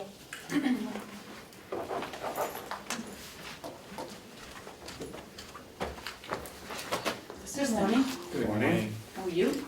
Good. They're calling me right now. Hey, Jojo. Hey, David, how are you? Good, thanks, how are you? I'm wonderful. Hi. Hi, Sean. I'm Denny. Hi, Dan. She's lost. Nice to meet you. Nice to meet you. Okay, I'm where is Josephine she? Belleville with the State of New Hampshire Department of Okay. Revenue. David, I think you have a bazillion cards. It's nice to see you Good. again. Yeah. Mr. Babson. How are you? I'm great, how are you? What do I need Haven't your seen you in a card while. again for? You can call. Oh my You call God, she's me. in Conway. Conway. She's by the Lowe's in a Rotary. She's in Oh, Conway. she probably went to She's PS. probably going round and round, right? She's probably went to, I bet you she's Who are going you to the look- who are town you looking hall. for? CMP, the company. Yeah, 986-5048. Oh, Okay, she's, okay. they're in Conway, it's gonna take them Yeah, at least a half yeah, hour. she's like a half hour away. 50. I bet you she was Do we going need up to them? the office. Do we need them? We don't. I can send her She's a not notes. gonna make it, Cheryl. We're sitting in the Who are they commissioners looking for, room Jim? right now, meeting room. The company. Oh. That's You doing the said update. Jojo's here, so Uh, Your we're assessing ready to company? go. Not my assessing company, your assessing Oh, company. Right. Our assessing. Yeah, Your it's not assessment. even Conway, it's in North Conway. Well, you do know, you've been on the board for a while. Okay. That Mark Nieder was the assessor from Comerford, Nieder and Perkins. Yep. And passed away a year ago. So now their company is still doing the work. Right. However, it's probably, who is it, Cindy that's driving? Cindy's, because Mark is usually in the. Yeah, Mark city. is usually, he knows where He's we the one meet who and all passed that, away so last year. Cindy's probably thinking it's up in Heels. She's probably going to the town hall. Oh. That's something I could think of. Yes, that's where she's from. Yeah. You got one, all right? Yep. All right, where do we wanna start? Okay, well, I'm with the Department of Revenue, and our job is to monitor contracts. And make sure that who you have a contract with is doing the work that they are contracted to do. Hales location should not be that bad. You have 150 properties maybe in town. Yep. So last year, they measure and listed all of the properties in Hales location. I call it a town, I know it's a corporation, unincorporated. But last year, they measured and listed all of the properties. You had a contract for them to do that, which they did. I am in the process right now of monitoring that work. I think I look at about 36 properties. I just randomly pick them, and then I go out to the properties and I measure the properties also, and make sure that the data is correct, which so far it has been, so. Now on top of that, you have another contract, and you are going to be updating the values this year to the market, okay? The law says that you have to do that once every 5 years, so last time you did it was 2010, 2015 is your next year to update them. So what the company is going to do is look at any sales that occurred in Hales location. And that's how they're gonna determine the market, and they have to be qualified sales, of course. So that's where it is in the budget under, Under per CNP, yeah, Yeah, okay. I'm Last sorry. year, Yep. they Yeah, I think asked for that's it. 8, but they only spent the 34, and this year to do the statistical update and their normal assessing, Yep. they asked to appropriate 13.5. Okay. I'm Yeah, and I sorry. think that's right in the contract to the 13.5, so. Okay. Now, my understanding is that the sale has to be within 20% of the valuation. If it's more than that, then doesn't it trigger a revaluation for the entire, how does that, what No, are what the happens limits? is there's a few things, okay? Okay. This is an update. So Okay. what they're going to do is update all of your values, so they need to look at qualified sales. Which Okay, is so if it's a more than our- foreclosure, or yeah. I sell it to my Yeah. father or my Yeah. son, it's not a qualified sale, that's a Exactly. family sale. Yeah. So they're gonna look at just qualified, on the market, a good buyer, a good seller, that's what they're gonna look for. Because that's what's selling in Hales location. And I think in the contract, they said they're going back no more than 2 years. Okay. So what they will also do is see if there's a trending factor. You know, is the market from 2 years ago to now, do I need to trend those sales? So they're gonna do an analysis on that, okay? Which I do review. Okay. There's also called a statistical, we do statistics every year at the department. We have your sales that come through the county registry. Kathy has your assessed values, what your assessment is on those houses. So every year she plugs in the assessed value and we do a comparison, just statistical. And this is what your ratio is, your median. This is what, and that's probably what you're talking about within the 20%. So Hales is so different because all you have really is single-family homes, Yeah, very few vacant lots. but we do have several sales recently though, haven't we? Yep. And if they're good, that's great, that's what they want, And they more want more common. sales. But it was my understanding that if the sales exceed the 20% valuation, you can't wait 5 years, you have to do an No, what interim. happens is we do, so as I said, we do the statistical analysis. Yeah, But it will also do a breakdown, so say your residential homes are at 110 and your vacant land is at 85. okay. Right there, that's triggering, you've got inequity. It's not fair. One's going up over 100 and the other's way down. So we would make the recommendation that you need to look at these. And if it does go up, some towns like, I have one town right now that's, their 3-family homes are like at 130. And they're addressing that because that's way out of whack. So we really have to look at the sales and look at that area, or the town is going to look at that this year. Okay. So the other thing is, the market. Like in 2010, things were falling, so you could have come in at maybe 110 or 120, because the market fell so quickly and you didn't do an update. We kind of give you like a year maybe to see if it evens out the Okay. next year. We don't Okay. just come in, if you're at 120 one year, we don't just come in and say, okay, you need to do an update. Okay, We look at the market, what's happening, and give you a couple of years before they'll actually, if you're way out of whack, then we will make the recommendation you do an update. okay. The good part of Hales location is you have such little homes in the location that your data is good. I mean, not a lot goes on there, they're right on top of it. So when you have good data, if you were to do another update next year, you know you're gonna get good quality because the data in is going to, you have good data to start with. If you have garbage in, garbage out, Yeah, the yeah, typical. yeah. But you have good data. So what they're gonna do is they're gonna come up with values, and they're going to present the commissioners with the values. I'm assuming you're familiar with Hales location, so you may know a couple of houses, you may know a couple of places, you're gonna look at the sales and see if they're in line. And then what happens is you accept those values as the commissioners. Then they will mail out notices to the taxpayers in Hales, and that's all in the contract, with their new value. This is your new value. And give the taxpayers the opportunity to contact them and discuss it.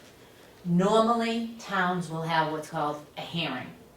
So you get your value, and then you can go and talk to them, set up an appointment, and they're usually at the town hall or a Grange or whatever. Hales location, the way it's been done in the past, and this is something I'll probably talk to Cindy about, Mark Meter used to go to their houses because it's easier. he's really killing two birds with one stone. One, he's getting into the house, which is what you want for good data, and two, he's meeting with the people to discuss the value.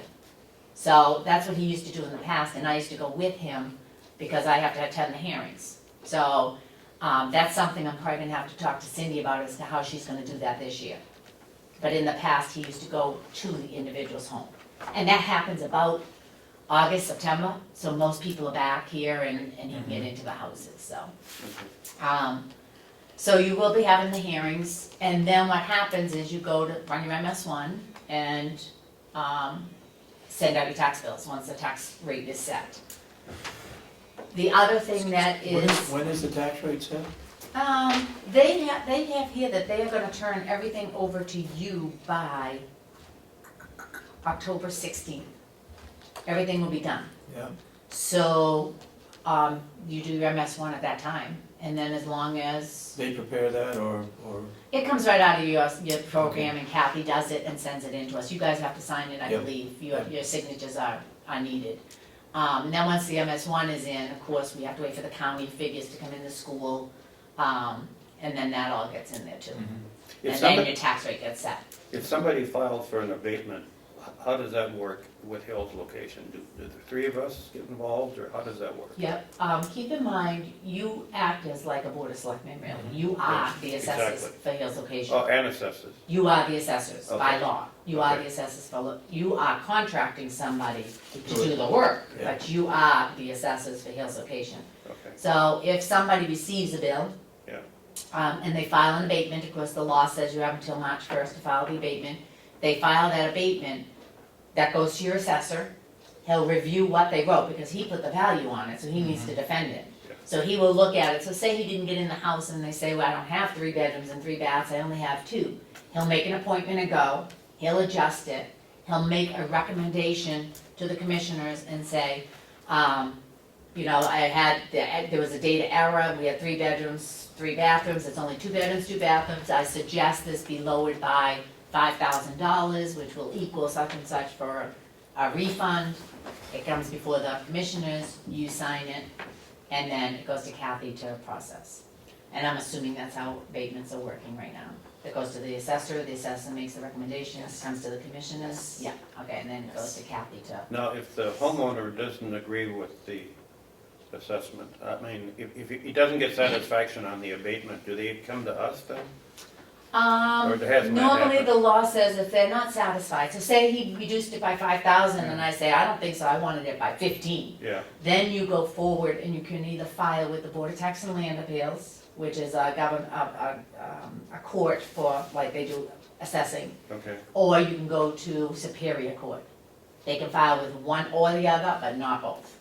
And then they can take it there, and of course, the assessor would have to be there to say why he lowered it by 5 and not 10, and, yeah. Because sometimes too, keep in mind, if they don't get in the house, so say you file an abatement, it can work the opposite way too. So say you file an abatement and say, hey, I don't have 3 bedrooms, I only have 2. I don't have 3 bathrooms, I only have 2. So now the assessor comes into your house, he's never been in there. Well, boy, I didn't see that fireplace, or, oh, I didn't see the basement that was finished. If that's not on the card, then they can make those changes, because that's their job, is to bring that value current. You Yep. have to pay on what you own. Yep. So sometimes the taxpayers, it works the opposite. Not only may they not get an abatement, but it might go up. did So- they put in a building permit? Did you approve a building permit Yeah, recently? are there any are they required to put a building permit in? And what is the limit on the building permit? The limit would be according to the association. Whatever the association says, you have to build such and such square feet to be in. Does the association sign off on the building No, permits? or that's do they- us. They should sign off on the That's- building permit. There's no. That's us, because we get building permits when they're gonna put a new house in. Right. The association has nothing to do with that. But as Or far you as get what they can regulations. build, they can't stick a mobile home in there. But that's all association, their bylaws. Their bylaws. all their covenants. That I has suppose. Yeah. nothing to yeah, do with, you yeah. know, as far as what you're approving. If they came in with a building permit And for we a are mobile also home, the you can planning approve board. it. So doesn't that go to the planning board? Do they have a planning board in Hills? We are the planning board, Okay. as well as the selectmen, as well as. Say I owned a the school lot and it board. was pretty large and I wanted to put another house on my lot. They I'd come have in to with come a building before permit. you to Right. say I'd like to add a second home to my lot, and I'm assuming you'd have to go back to the bylaws to make sure it's acceptable. There's no zoning. What? There's no zoning ordinances or anything to abide by. Only what the Only the association. covenants of the- association. Yeah, it's just the That's what I'm covenants saying, that it are. goes Right. to the So the association. covenants may say you can't do two homes on one lot, and then you'd have to deny it because of the covenants, I would Right. assume. I don't, Right. yeah. So are there a lot of building permits? No, No. I No, think there's one no right now. Okay. So, but we don't see when they, and I'm not sure how many people do it, but if they want to add a heliport, or they want to add a garage, where does that go? That would have to be a building permit. Building permit, so that comes Maybe to not a us. heliport, but, I mean, or a helicopter landing, but, yes. What I thought. Yeah, and that was Cindy, and she thought she was going to Hale's location. And she did say that she would like to follow in Mark's steps and visit each property owner okay. to discuss the assessment. The good part is I've been working with Mark in Hills for 10 years, 12 years now, so, again, it's not a very difficult. How many other companies do that? Oh, we have it on our And should we be website. putting that out to bid? That's the commissioner's decision. We don't make any recommendations. We do have a website with different companies, and you know, you could send out RFPs if you wish to do that and get bids on others. There's advantages and disadvantages. The company has been in your area for so long, they know it. Hills is very unique. It is nothing like, Yeah. even if you went outside of Hills, where would you go? You can't go to Conway, you can't go to Albany, you can't go to Bartlett. Hills is very different. Yeah. Very different. So, but again, Mark was doing most of the work there, and now he's not here. So that's up to the commissioners if they wish to put it out to bid. I would not recommend you do it now because you're doing the update. So if you wanted to do it like next year when you start all over again, that would be your decision. Okay. So, but there are plenty of companies out there, yes. Yeah. So the abatement process. Now, it also said that are you requesting a bond from the company for this project? Do you know? Because in the contract it said if the commissioners wish. So I wasn't We sure. haven't discussed it. Okay, hang on. Bond for what? A bond for the project, Project being the reassessment? for the update of values. For $13,000? So, if required by the unincorporated place, the company, before starting any update, shall deliver to the unincorporated and the DRA an executed bond to assure faithful and satisfactory performance of the contract. My personal, no, it's not my personal opinion, but our recommendation is always that you do get a bond, Really? yes. And you're talking about a performance bond, not Right. a, Right. not a bond to cover the cost. No, it's a performance bond to cover the cost, and then if something should go Gotcha. wrong, then you have something, to go back on. Yeah. Speaking The with amount of the CMP, bond shall be no less than the amount of consideration to be paid by the unincorporated place. So it's going to be for the amount that you are paying now, what is it, 13? 13. So then it would be 13.5. 13, yeah. Yeah, It's not in this budget that I can see. well, Or is it? that's part of the contract. We did. It is in the The 13.5. 13.5 Yeah, it's in the includes- contract. includes the bonding? I think so, Okay. I don't see where it says the amount That's of why I say it such doesn't bond. say bond anywhere else. They had said that a bond would cover for if they didn't do the job at all, and they have liability insurance that would cover, Well, the liability, they're gonna give you a certificate of insurance anyway. Right. That covers them driving around.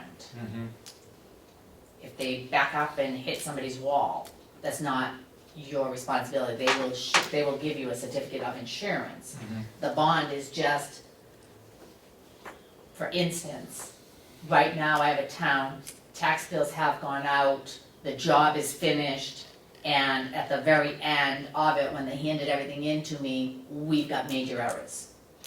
We have major errors, so that gives the town the opportunity to go back and say, this is how much it's gonna cost us to correct these problems, and now, try to recoup some money.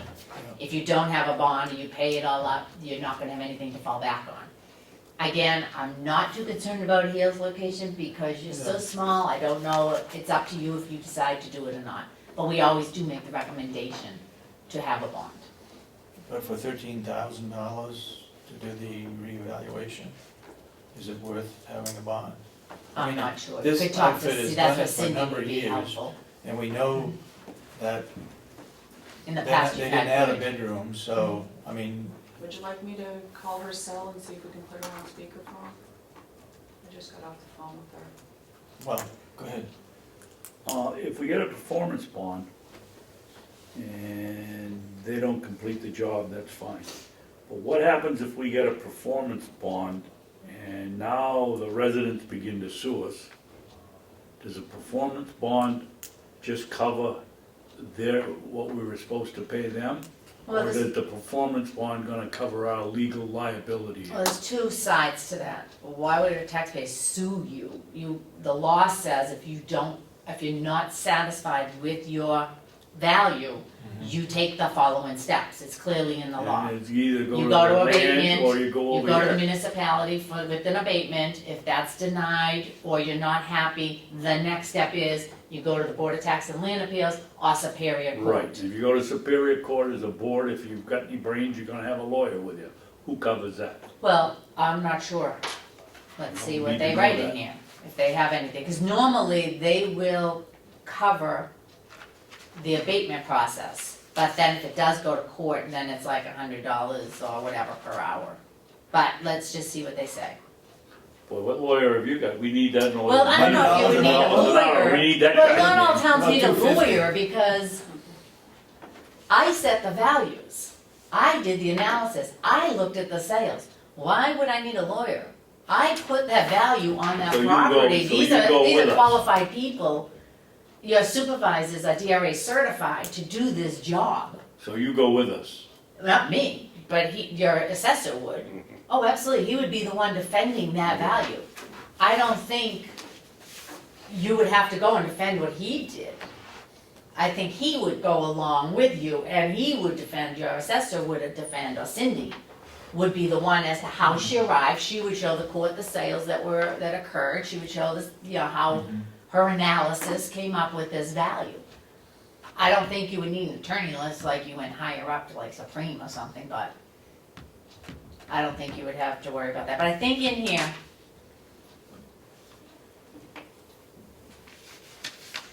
it should say something about defending the values. Appeals. Defense of appeals. Defense of values is not included in the cost of this project. Abatements and appeals shall be processed under the cost outlined in general assessing for the year of the filing of each. So they're saying they're not even doing that 13,000 does not include abatements. That's in your general assessing contract, that they do the abatement. So whatever I don't have the general assessing contract, I don't think. That's your data verification. I don't have your general assessing contract, so maybe that's a question for Cindy. And that's why, it's too bad she wasn't here to answer that, because I don't know what your general assessing contract says. So your general assessing is every year, it's probably that they pick up your building permits. Again, you're smaller, but if there was a subdivision maybe, they come in and do the subdivision, that's what your general is. Or an abatement. And abatement, because people can file an abatement right now. They could have filed it on 14's value. Did you get any abatements in this year? Okay. But they could have filed 13, 14, so you hire them to look at the abatements and make recommendations to you. So that's probably in your general assessing. So I don't know if it's per parcel, per abatement. I don't know how that's worded. So we may have to check with Cindy on that. So the abatements are under your general.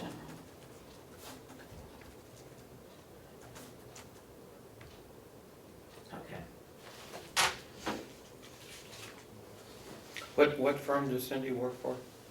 I'm Comerford, Nieder, and Perkins, CMP. Out of Pembroke. And have you signed the contract already for the update? Do you know? Yes. Yes, okay. Did this CNP not have the contract in Ossipee at one time, Jojo?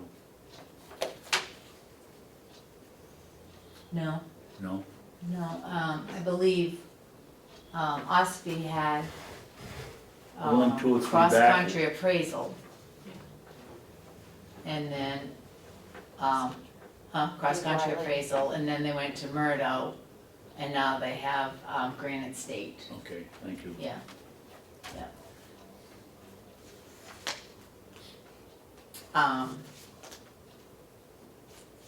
So we just need to ask Cindy about that.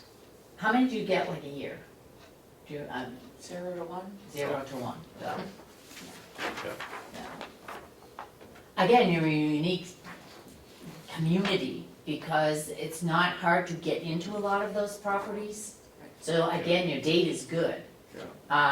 Most of the ones I have been monitoring right now as part of the measure and listing portion, everybody has confirmed, yes, the assessor has been here, yes, the assessor has come into my house, so the date is just good. Okay. So, and again, if they have problems when their value goes out, when they get that notice in the mail, they're gonna call the company's going to go and talk to them. So that diffuses the abatement process. It gives the taxpayer the opportunity to understand and talk and speak with the assessor. Okay. So maybe that's why you don't have a lot too, because he's available and he talks to you beforehand.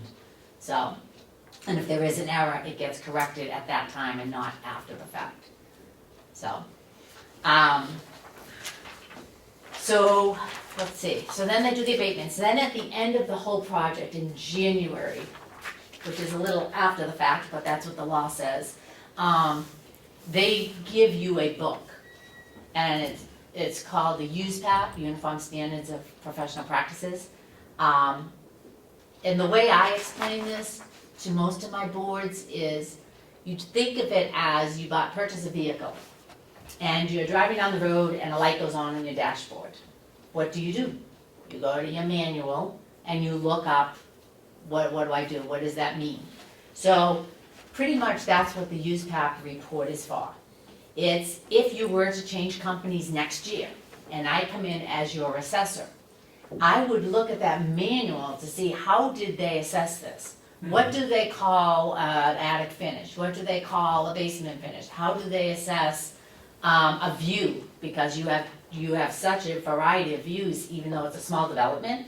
You've got on the golf course, you've got the mountain right behind you, or the cliff. You've got all different kind of views there. And then, of course, you've got tiers. How high do you go up? You know, some of them are all the way up at the top of the mountain. So I would need to know how the assessor did that in the past to keep it consistent and fair throughout the location. So that's what's called the USPAP report. Now, when that comes in, I review it. We have a checklist and we make sure everything's in order. And then I will write you a letter stating it's compliant or non-compliant. So that's at the end of the project. And unfortunately, like I said, it's due in January. Your tax bills are probably gonna go out October, November. That's what I'm falling into right now. The town already sent out their tax bills, everyone's got notice, and now we find errors. It's kinda after the fact, but that's what the law says, so. So that's on your update. I will be involved in the update, I will look at the analysis, I will look at the sales that he used to make sure that if he says they're qualified, that they are qualified. So I kinda go behind him or her throughout the process. I'll tell you right now, if I was in the field right now and I found a lot of data problems, I'm going to meet with you. Because we're not gonna wait until November to address that, that's ridiculous. And the company probably doesn't wanna wait till November either. So if we found errors and something doesn't look right, I will meet with you and we'll handle it before the fact. So that's on the update. Any questions on that? No? Okay. And I will also do a final letter at the end of that too, to let you know how many properties I looked at when I went out with the assessor, when the notices were mailed, kind of an overall of what's what. So you'll receive a letter on the update. The other thing that's happening in Hales this year is every 5 years, we need to go into a town or an unincorporated, and we need to look at all of your assessing practices. And what we do is we just check to see if what you're doing complies with the laws, okay? So I am going to give Kathy, or if you want it, this is one book of all of the RSAs that I work under, okay? So. You're welcome. But this is like a summary sheet, okay, of what it's all about. Years ago, they put together a group called the Assessing Standard Boards, and the Assessing Standard Boards basically gave us what we're gonna look for in towns for assessing. So, pretty much A and E columns, I have nothing to do with. Those are what we discussed, where we have the sales and Kathy has the assessed values, and the equalization department comes up with your ratio, your COD and your PRD, which are statistics to see how your job is and where the town stands. Okay, they're just different statistics run. So I don't do anything with that. That's all between the sale price and your assessed value and the report that Kathy sends in to the DRA. I look at the assessing practices, access to the public records. What is your access to public records? Are you online? When someone comes into Kathy and wants a card, is it readily available? How does all of that go to the public? How can the public retain records? The annual list is basically your building permits. So if I did take out a building permit in February, how does that get to the assessor? Did the assessor go out and look at the process where it's at? So if someone was building a house, they want to go out and look at it by April 1st, because our assessing is April 1st. What's on your property is of April 1st. So if I'm building a house and they go out April 3rd, oh, I'm sorry, did you want one? I have an extra one. If they go out April 3rd, the house might only be 50% complete. So they want to mark it as 50% complete, and then they want to make sure they return next year to see what All percentage is building at. permits come through you, right? Then it was. And then, after they're approved, I give them to the assessors so they know it's on their list to pick up. So I'll get a list of your building permits, what you say, 1 or 2, so I just look at it, make sure the assessor did go out there, look at it, what's there is there. Your current use properties, you probably, I think, did you have 1? You have none? Okay, so that's gonna just be easy to look at. So we do, if we go into a town, we make sure whoever applied for current use, they qualify. There's laws with current use, you have to have 10 acres or more, no structures unless that part is out, so we look at that. Does the golf course come under current use? I believe it does, except for the I greens and don't the know how that, I'm not clubhouse, the sure about greens that. and the tees. But I don't think it the is rest of in it does. Hales, that you don't have any applications for current use in Hales. You don't have any properties, so Okay. There's no I'm not sure. Usually they maybe put it in because a- they charge a fee, I'm not sure how That's a that good works. one. Usually they Five put them acres in or a more. conservation 10 acres. easement. Oh, okay. No, they might have a conservation, no, because then it would fall under current use. So I don't know. It's 5 acres or more? Or is it 10. 10 acres for current use, yeah. Well, unless you're growing and that can prove sales of $2,500 or greater for, Is that though part of the association, do you know? pardon me? Is that golf course covered by a homeowners association or anything like that, that golf Hotel. course? Could be the hotel. The hotel? I don't know. Oh, so. Yeah, I think it's hotel. The next portion is the contracts, so you already have a contract, you've executed it, so that's already in place.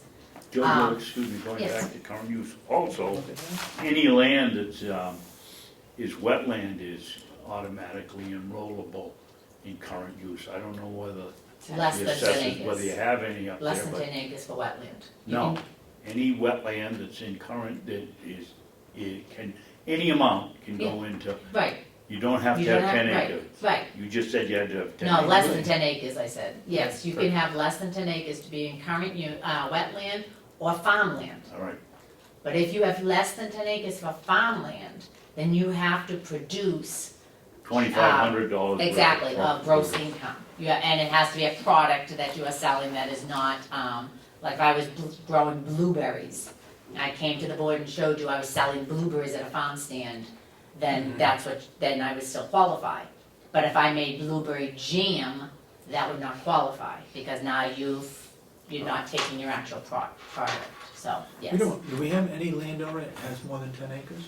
I'm thinking 5, Five besides the people? hotel, Yeah, I don't Except think for the that- hotel. I don't think there's any lots that are that big, are there?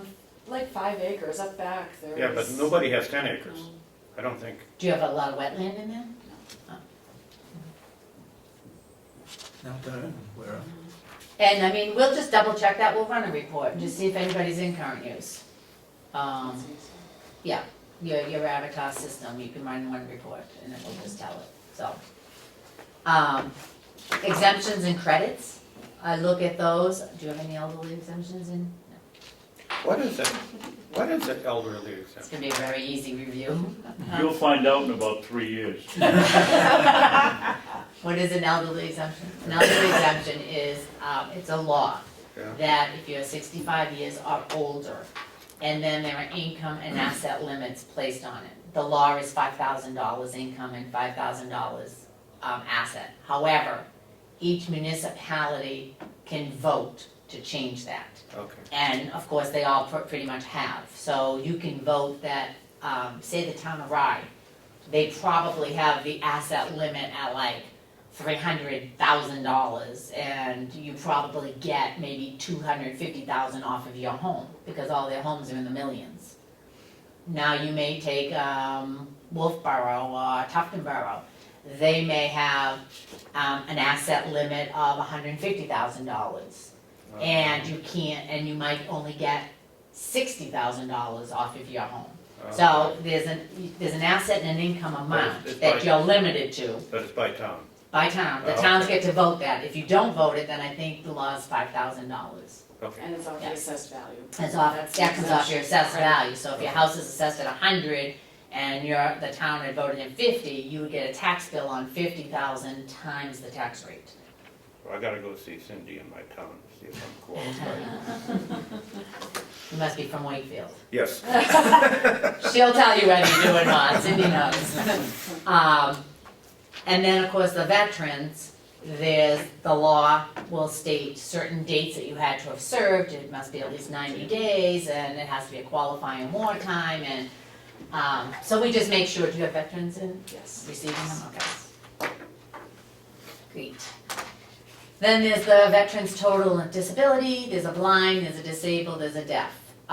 So I'll look at all of those to see if anybody's even receiving them in your town, and then turn around and make sure that they are, all the information is correct, and they should be. The other thing is if they're in a trust, they need to have, when you sell your property to a trust, you really have given up your rights, it's to the trust. However, you may keep the rights of that trust, where you can sell your house, you can add on if you want, you pay the bills. So there's a form that they need to fill out in a trust, that's a PA 33. And they are just signing, and they will show you where they have the right to invest in the house, they can do whatever, sell it at any time. And they have to be listed as trustee, Yeah, correct? trustee or grantor. And then what happens is, you know, if I should pass, and my husband should pass, then it goes to our children. That, you know, that's mostly what the trust is all about. So if a trust owns it, they just have to show that they are paying the bills. So, and then they would qualify. So that's a form And that's. that is expensive to do, I'll guarantee you. What, receive it, get property into a trust? Yeah. And there's so many of them out there too, it's, yeah. Half the tax bills in Wakefield seem to go into a trust. Really, really common. More than that, Yeah. Mills. Yeah. Oh, I bet. Yeah. I bet you have a lot in Hills. Yeah. More than 75. And then the last thing is your religious, educational, charitables. Do you have any of those in? Okay, so if a church, if you had a church in Hales location, they would need to file a form every year with the board. If you had a charitable organization, like maybe a VFW or, I don't know, whatever, and they would have to file with the board and show that they're still, Tin Mountain. Tin Mountain, there's tons of them out there, snowmobile clubs. And they would have to show you that they're still a charity and what they do for your town, so you don't have anything. How about town-owned land? Do they have to file anything? No, They don't. no, I think by law they're exempt. Yeah. The other thing is data accuracy. And again, this is very hard in Hills location because they're measuring and listing properties. So I'm looking at 36 of those because that's the DRA's rules. Now we're gonna do data accuracy and I bring the data into the office and they're gonna give me a sampling of another 36. So I'm gonna look at 72 properties right off, which is half your town. So, I'm gonna look at the data on that, which I'm already looking at as part of the measurement listing. So, and then the last item is the use pack report. You know, is the use pack report compliant, non-compliant, and that will come, like I said, in January. He will also give the board a book, or they will give the board a book and the DRA a book, okay? The other item is, are they doing the golf course and the hotel? Do you know if they're assessing the golf course and the hotel? Hotel is included, it's part of it, so.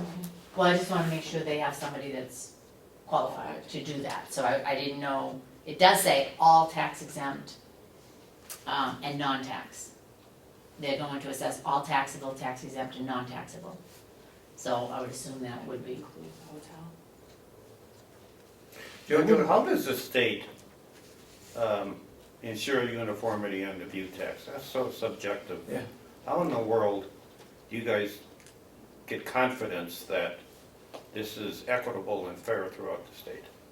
Through your sales. Through your sales. They will look at that and say, just for instance, if you had two properties that were identical, okay? Same square foot, same type of home, same quality home, and then one sells maybe for 300,000 and the other one sold for 375. You need to say why. Why did this house sell for more than this house? And if you see that view there, then you can pretty much determine what sold that property. It's really not a view tax, but it's an added value to your home. Okay. I have seen homes, I can look at the presidential range. You go in Dragorum, and at the end, you go to some of those houses, you've got the presidential range right there. So would that same house that's looking at the presidential range in Gorham sell for the same amount that's located on a road downtown? Absolutely not. They're paying for that beautiful view. So that's what your assessor will look at, and he will go by the sales. Okay. Okay. And it could go the opposite way. It could be a negative.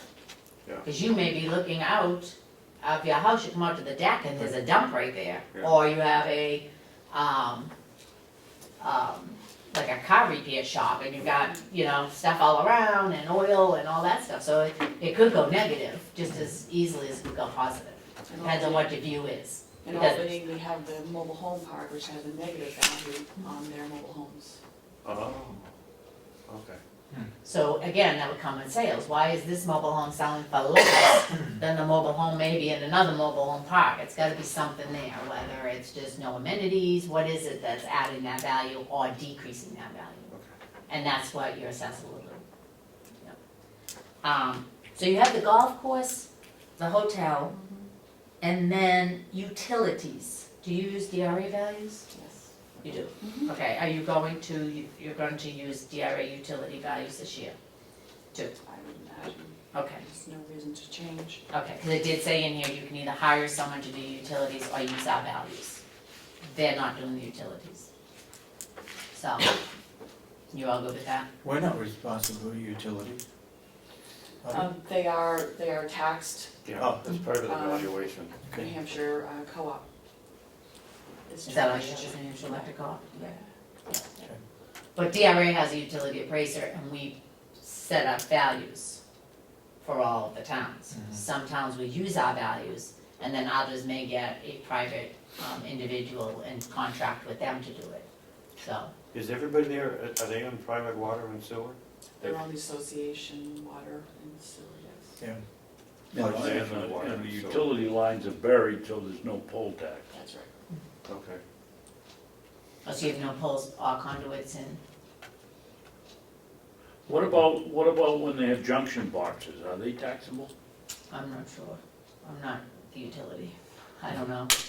There is it says that poles and conduits are taxable. So I don't know, you have no poles, You must have conduits if you're but running conduits you underground. must. Yeah.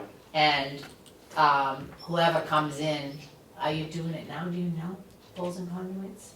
I Because don't Mark would have been believe around poles and when that conduits. came into play, and he probably would have known. Yeah. We're not Ah. charging Fairpoint. Oh, you're not? Okay.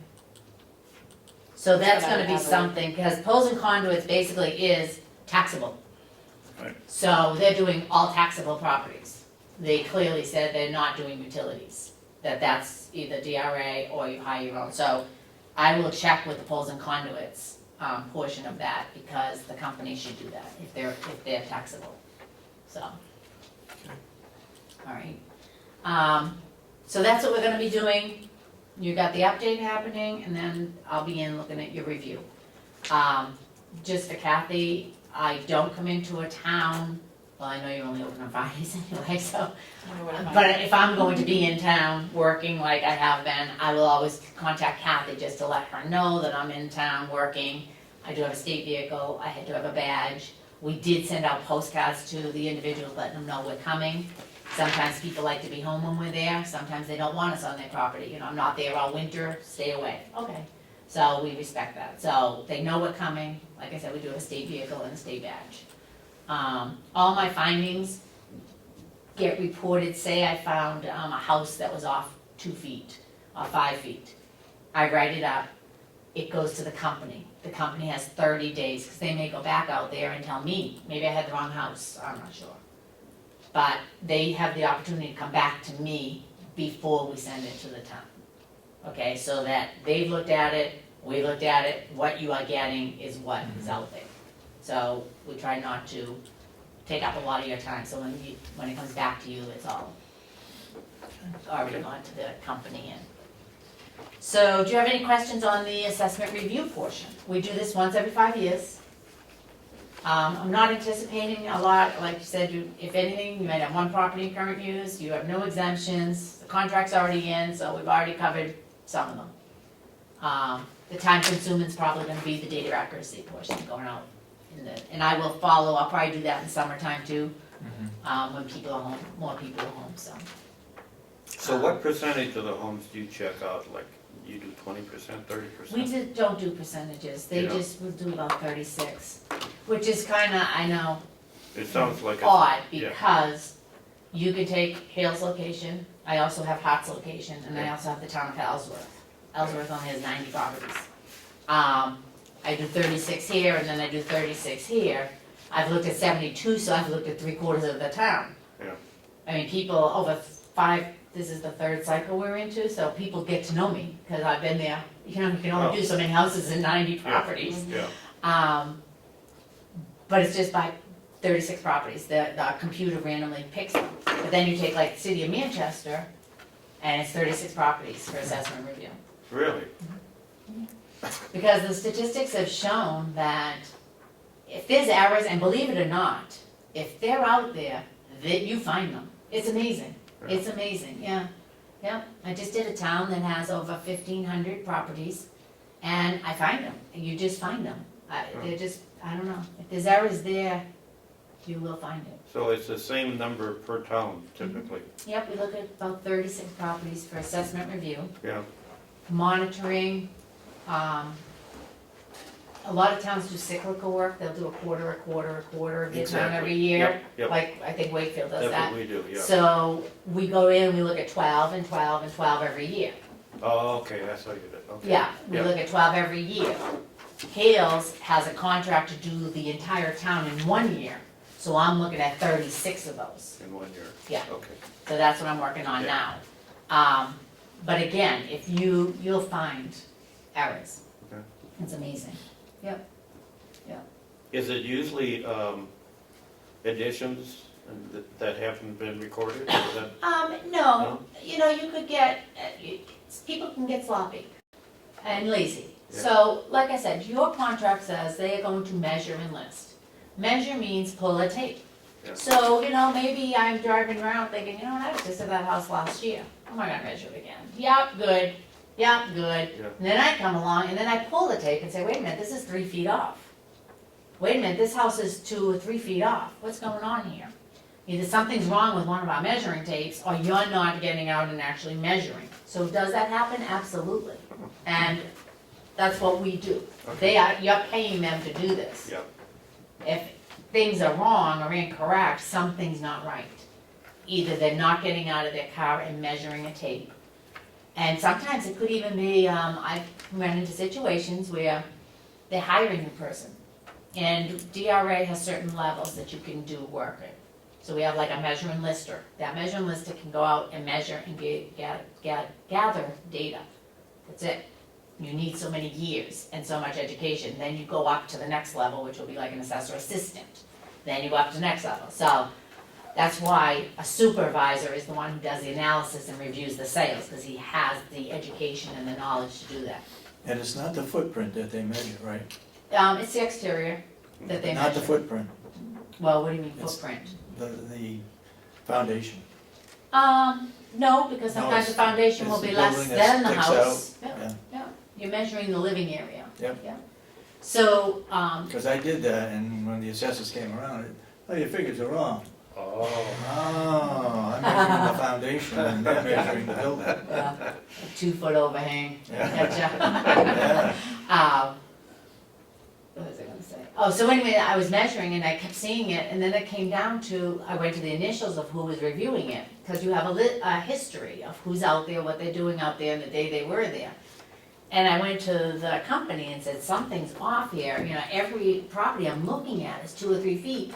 Well, the company went back and that employee's no longer with them. So obviously, they trained this person and maybe the person just didn't continue on doing the job correctly. So it was beneficial to the company to know now rather than at the end. And then they went back out to every property that person looked at to make sure it was correct. So it works both ways, Doesn't happen a lot, but hopefully, like I said, you're paying them to do that job and we monitor your contract. So, yeah. And I can tell you right now, I have really trudged through the snow up in Hale's location. We've had a lot of people going, are you crazy? But I know. In our exercise that day. So any questions on the assessment review process? Okay. Do you have any other questions for me that you can think of? Is she doing a good job? Thank Is she doing a good job? you. Fantastic. Yeah. Yeah, we have a good relationship, working Who related? relationship. Yeah. Are we related? No. And even if we were, she probably wouldn't admit it. You know that, David. So we're gonna check with Cindy. I'm gonna look at your yearly contract and just review the abatement part, just to see what it says in there. We're gonna just double check on the golf course, the hotel, and the poles and conduits. I'm gonna double check with them, maybe through an email, and then they can email you so you have something in writing, I know for a fact we're just to not, cover it. we're not taxing Fairpoint, because I would have an abatement application Be part of that. and then we'd have Lawsuit. to hire legal counsel in order to defend. The poles and conduits, I'm not sure if you're familiar with that, but there was actually an RSA that had said poles and conduits are taxable. However, they were given exemption until the year, I think it was 2011. It was right in the RSA. And so what happened is, really, you should have had them on the books, but they were tax exempt per this RSA. So in 2011, all of them got tax bills. And they went out and every town taxed poles and conduits, so Fairpoint, New Hampshire Electric Co-op, and all that, but nobody said really how to do all of that. So it went out and everybody started sending them, so now I think Fairpoint, probably New Hampshire Electric Co-op, they're all in lawsuits Yeah. and, I've been you're reading probably. about, I've been reading Yeah, about you're this probably part of lawsuit. it in Whitfield, Yeah. and so a lot of them joined together, and I Yeah, think last week, I don't know if it was on the utilities or the poles and conduits, but New Hampshire Electric Co-op or Public Service, one of them, were in court at BTLA for like all week. All the different towns came in with all their assessors, and then of course the attorneys, and then, so that's big now. Yeah, The it is. utility part and the poles and conduits are a big thing, and. Big issue, yeah. And of course, PSNH and New Hampshire Electric Co-op, they send them out to every town anyway, an abatement, whether you have them or not. They just send them out to every town as an abatement, just, you know, they just fill them out and get them in, so. But poles and conduits should be taxable, so we'll find out if there's any in your town and should they be. Yeah. So that's all I have. Okay. Any other questions? Very good. No? All right. Well, it was nice to see you again, Nice to meet All you. right, and welcome to the board. thank you. Thank you. I'm assuming you're new? Oh, yeah, Yep. yeah, really new. Really new. It's a lot to learn. Are you a selectman in Wakefield or? No, I was on the budget committee for 15 years. Oh. So, Yeah. but not a selectman. Not a selectman, or, and they have a board of assessors anyway in Wakefield, don't they? Yeah. A lot of controversy right now about that board. About the board? Ah, there's always something. Yeah. Well, it was nice to see you all. Have a great day. All right. And I will Thank send you, an Joe. email, and I will CC Kathy just on those questions. Yep. And then when Cheryl or Cindy gets back to us, we'll have our answers in writing, so. Okay. Okay. All right, thank you. Have a good one. It feels like spring out there. Yes, 50 degrees.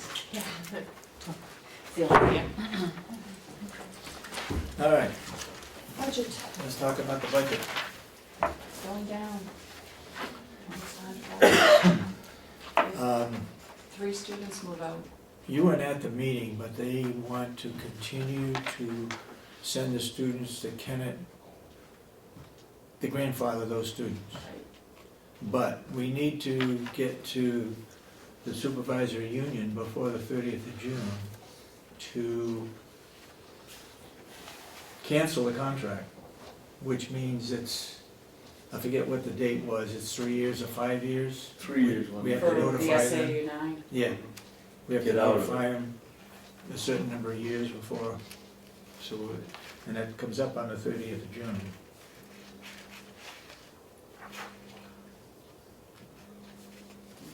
Follow what I'm So, saying? but the students that are currently enrolled will be allowed to finish out their Yes. high school careers. Yes.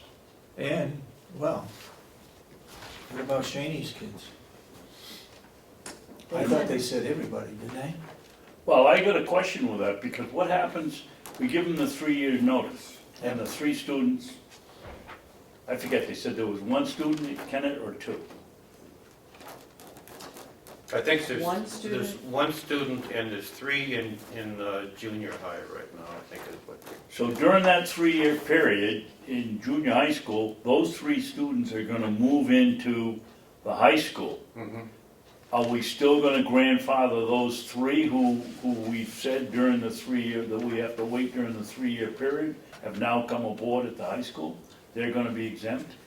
We agreed that whoever is currently in the Conway schools can finish in the Can finish. Conway schools. Right. That's what we Basically. agreed. Well, if saying they're in the anybody junior high who- school, they're in the Conway school. That's what we said. We Yeah. said they can finish in Conway, but from this point forward, it's private academy. But the ones that are currently in, whether they're in the junior high or high school, could finish in the Conway They schools. grandfathered, yeah. They're all grandfathered. That's the way I understood it. So, maybe I'm not making my point clear. No, you're making your point. I know what We you're saying. write them on the 30th of June and say, we want out. 3 years down the road, we want out. 3 years down the road. Now we have, Some students. let's said say, they we have 3 students in the 8th grade. That first year that we're waiting out of the 3, they're gonna go into Kennett High School. Are they going to be exempt?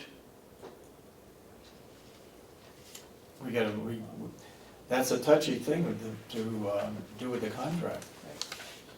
We want out in 3 years, but we want grandfathered any kids that are presently there. Yeah. And that's I mean, I see us as adding 3 more.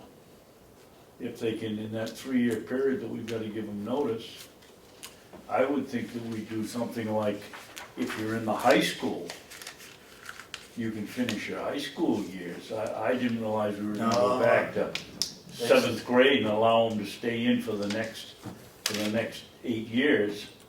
Well, I think they're in.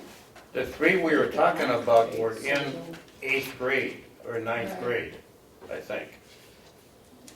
They were, the way we worked it out is that the ones we were grandfathering They should would have be been, out in 3 years. should have been seniors at the end of the 3-year period. Yes, that's correct. Yeah. So Yeah. we should theoretically, Yes. let's go the other scenario. Someone moves in with a kid in the 8th grade or a kid in the 7th They grade. go to Freiburg. Then they go to Freiburg. Okay. Yep. After the 3 years is up.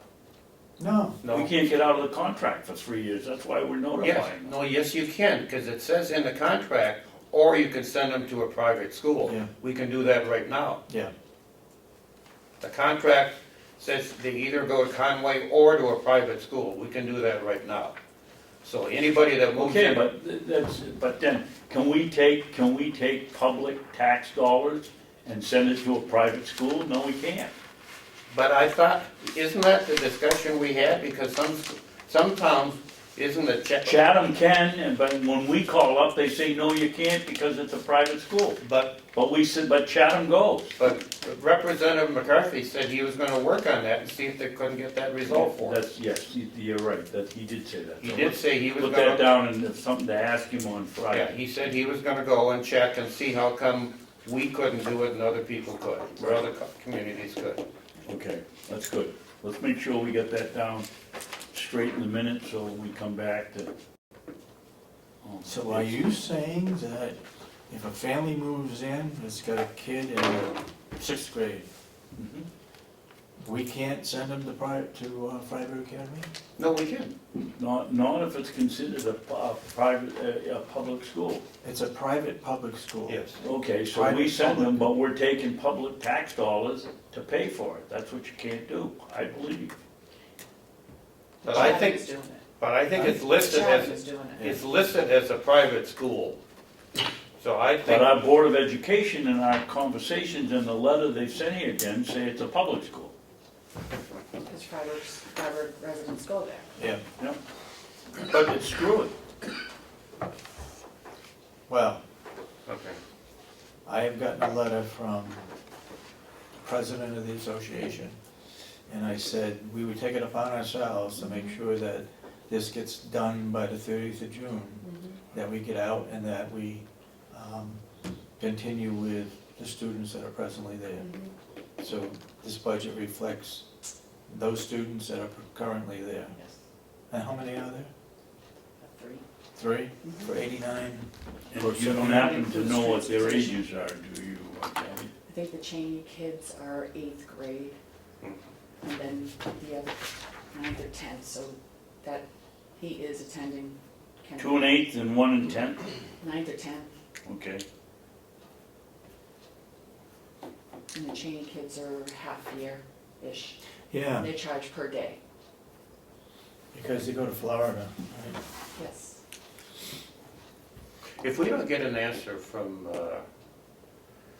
Frank McCarthy on this, should we invite somebody from the Department of Education to one of our meetings to explain why Chatham can do this and we can't? I certainly think we ought to.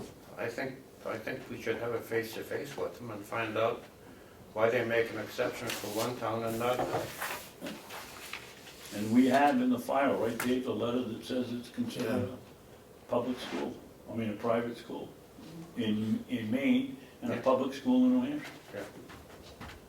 And maybe there can be a contract written up for those remaining high school children to remain in SAU 9 until they graduate. Yeah, Yeah, that's another, I didn't even thought of it, we're right to get out. but we gotta have people still in. Yeah. Thank you, Kathy, that's a good point. Can I ask a question?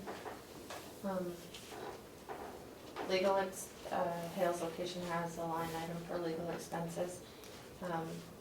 This just sounds like a very complex issue that's being considered by people that really aren't, with all due respect, well-versed in school contracts and the implications, ramifications, all those things. You're very observant. Well, I was just wondering if you might consult an attorney to help you navigate this, because it sounds,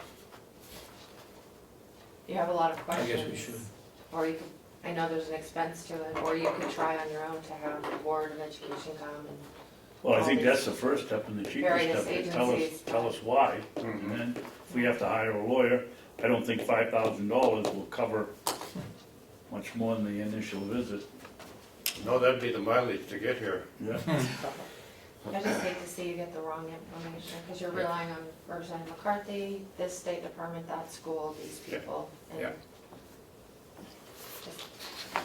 just an observation. Well, one thing we have to do is write the letter for June that we're out. Yeah.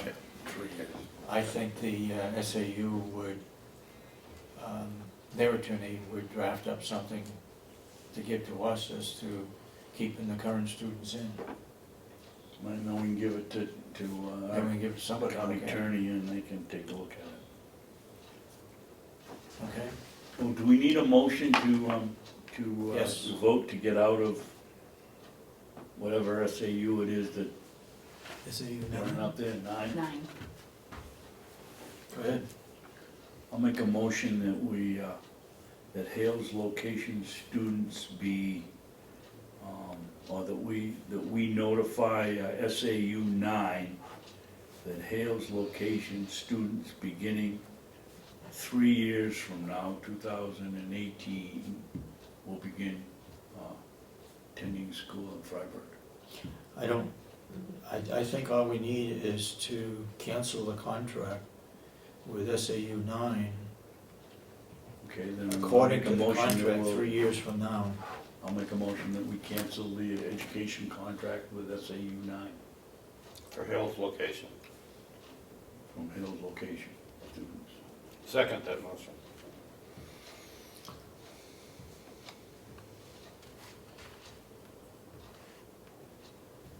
Any further discussion? Kathy, you got any questions on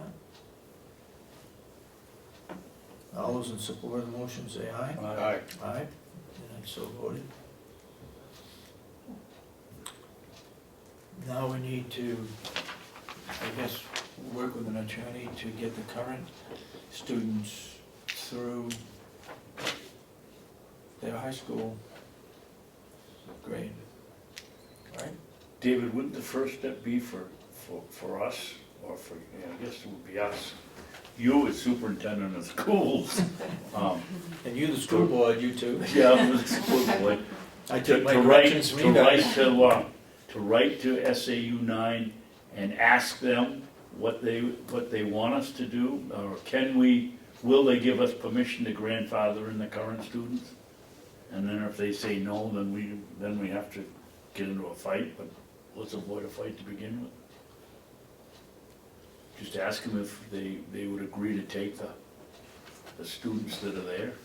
At the amount of money we're paying, I can't believe I can't believe they wouldn't say won't. yes. Right.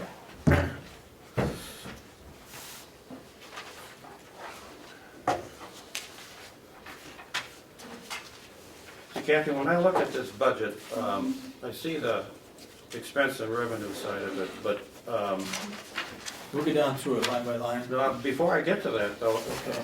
where's the balance in the checkbook and the reserves and the rest of it? I don't have that with me, but Kathy, Gary does have a copy of all the statements. Okay, We reconcile Okay. everyone along with the deposits. And okay, good. I'll look down there to see it. Okay. So we're budgeting for 3 students, yes, Right. plus travel. including travel, That includes travel. okay? I will say that we will be meeting with anybody who wants to attend. We're not doing it for the association, we're doing it for the taxpayers in the Hales location. We will go over the budget with them, and if they have any comments or suggestions, we'll take them under advisement. Yeah. Okay. The $9,000 comes here to the county. We made a mistake when we put that in, it should have come to us individually, rather than going into the county.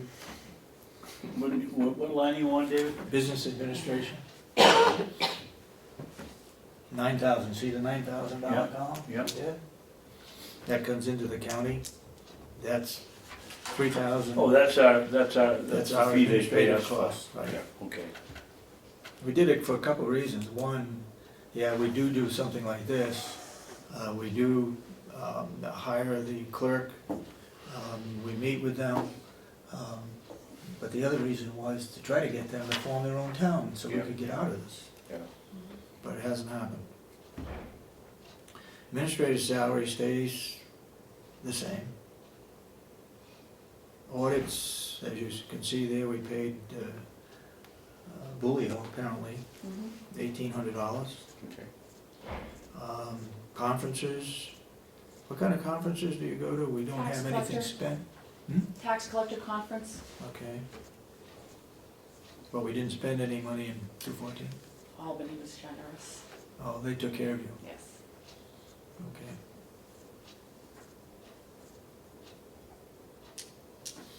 Mileage reimbursement stays the same.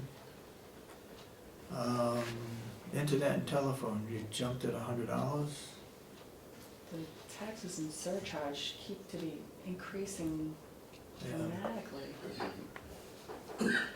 Now, legal expense, Well, I can say this, Kath, what they're charging you is a lot less than what they're charging me as a residential rate. do we want to increase the legal expense? Just in case we have to. Well, let's back up a minute. How much do we have in surplus? 140,000? We used some to offset the tax rate to kind of keep it level, knowing that the amount of students was going down, therefore the budget going down. So instead of raising the taxes this year and then going down dramatically, we used some of the unreserved fund balance to kind of keep it level for Just a them. look, yeah. So I don't have an exact answer for that, but I think we used 100,000. We're probably sitting at 70 to 100,000 in the In surplus. surplus. Well, that ought to be enough to cover. It's more than enough More to than enough, cover yeah. what the recommended Yeah. percentages from the DRA. I will say in that email I got from their president, he wanted us to pay for the boiler. Because they had to replace the boiler in the utility building. And I said, as far as I'm concerned, that's not a benefit to all the taxpayers in Hales location. Their association should pay that. That's the association responsibility. Okay. Can we, are we gonna go back over this, or can I ask a couple? I'll ask questions as we go along. Under administrative salary, Kathy, how many hours a week do you work? It varies, it really varies. I do take the laptop home, I'll answer emails because I'm only open an hour and a half a week. If somebody needs a tax card, a realtor, bank, insurance company, they need tax information, I do check that email almost daily. I'm not gonna say daily, but I do check it quite often, just so people aren't waiting to get their appraisal. I don't So think- then you have to, if you have a request like that, you have to go to the office and send I it from would, there? but I or- take the laptop home so I can Do it. do it from home. So I do spend a So your considerable business, amount all your business materials are on your laptop? for the most basically. part. Okay. For the most part. I think under that category, it may not be the time that she puts in the office Right. or at home. It's the experience that she has The knowledge base. and the knowledge base. And it's not You just know, we've tax had other- collection, it's, We've Yeah. had It's other not people inside, fill in that position and they couldn't do it. And the budget and all the the other. budget Yeah. and the assessing and the veterans credits and Yeah, all the rest of it. Yep. it's a little bit of both offices Yeah, that you need the experience. more like a town administrator. But again, I'm there an hour and a half for the public to come in, to pay their taxes, to ask questions, to discuss the budget with them. Again, but I do some work at home, just, Yep. answering emails. I'm sure tax that- cards. I'm sure that question It is varies. gonna come up, and it has come up in the past, why are we paying so much?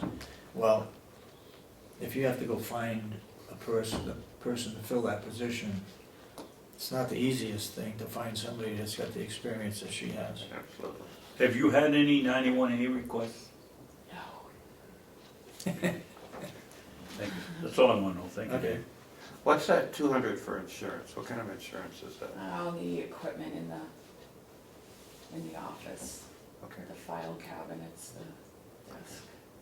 That's fire and, Yeah, but I think the whole building should be covered by The their association. liability insurance. It's it's in the maintenance building.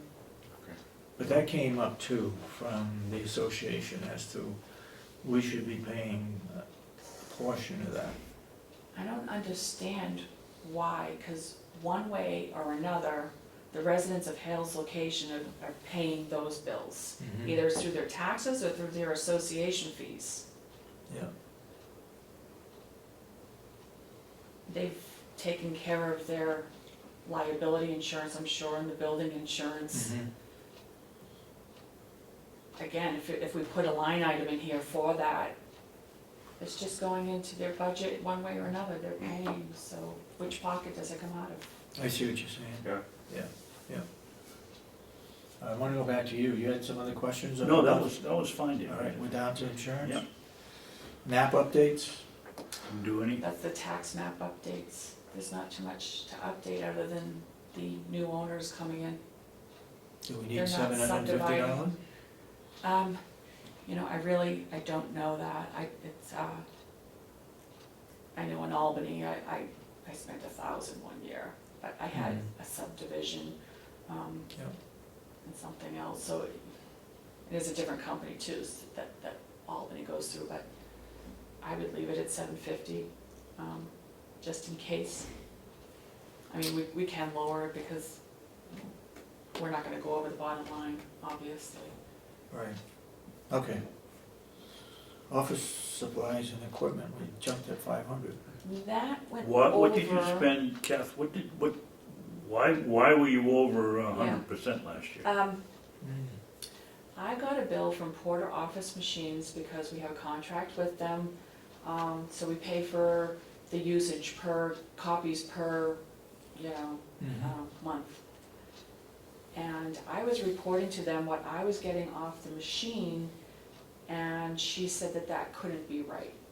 And also, the association secretary also works in the same office, uses the same, so she uses a lot of color, and I don't use any color, I'm just black and white. So I took on the expense of the Porter Office machine bill, and one month I got a bill for $1,600. And it was, the copies, and I thought, well, maybe the association secretary did some printing, and I paid it out, and that's why that is over. Well, I would suggest in the future, that kind of thing, I mean, in an anomaly like that, Yeah, I would have thought you would have called the selectmen yeah, and had us investigate it. Yeah. We don't pay anything like that for our No, machines, so. we're, You know, we're working right now on putting all the copiers under But this has gotta be separate? I know, a separate contract. yeah. Well, it wouldn't do us any harm to try to get them in on it. But, Go ahead. yeah, I was gonna say, if we get somebody that comes in here and takes care of it, we could say, by the way, if you're, That's right. could you help On the us out way on this down. one? Yeah. I mean, it's worth asking. Absolutely, absolutely. It's a separate contract, but it's worth asking it to whoever we line up with. You send the bid out, including all machines here, and Albany is a separate one. Give us one Or for you send Albany. it out, I'll give or it you one send, for- With separate, Yes. yeah, or, Yeah. and the second quote would be with everybody. yeah. If we can help them out, why not do it? Okay. So, what do we got for $1,500? Oh, and that's something else. Last year, you had voted to approve a new laptop. And I had contacted the guy, and then the ball was dropped. So I'm asking to reappropriate for that laptop. And that'll be included in this $1,500. The So- guy wasn't our IT outside vendor. computer port. Oh, I just don't want our IT person, you're not talking about our person. If it was in last year's budget, then we should have money left over. The supplies also came out of that line item, which was that one bill from Porter. Okay. When was that? July.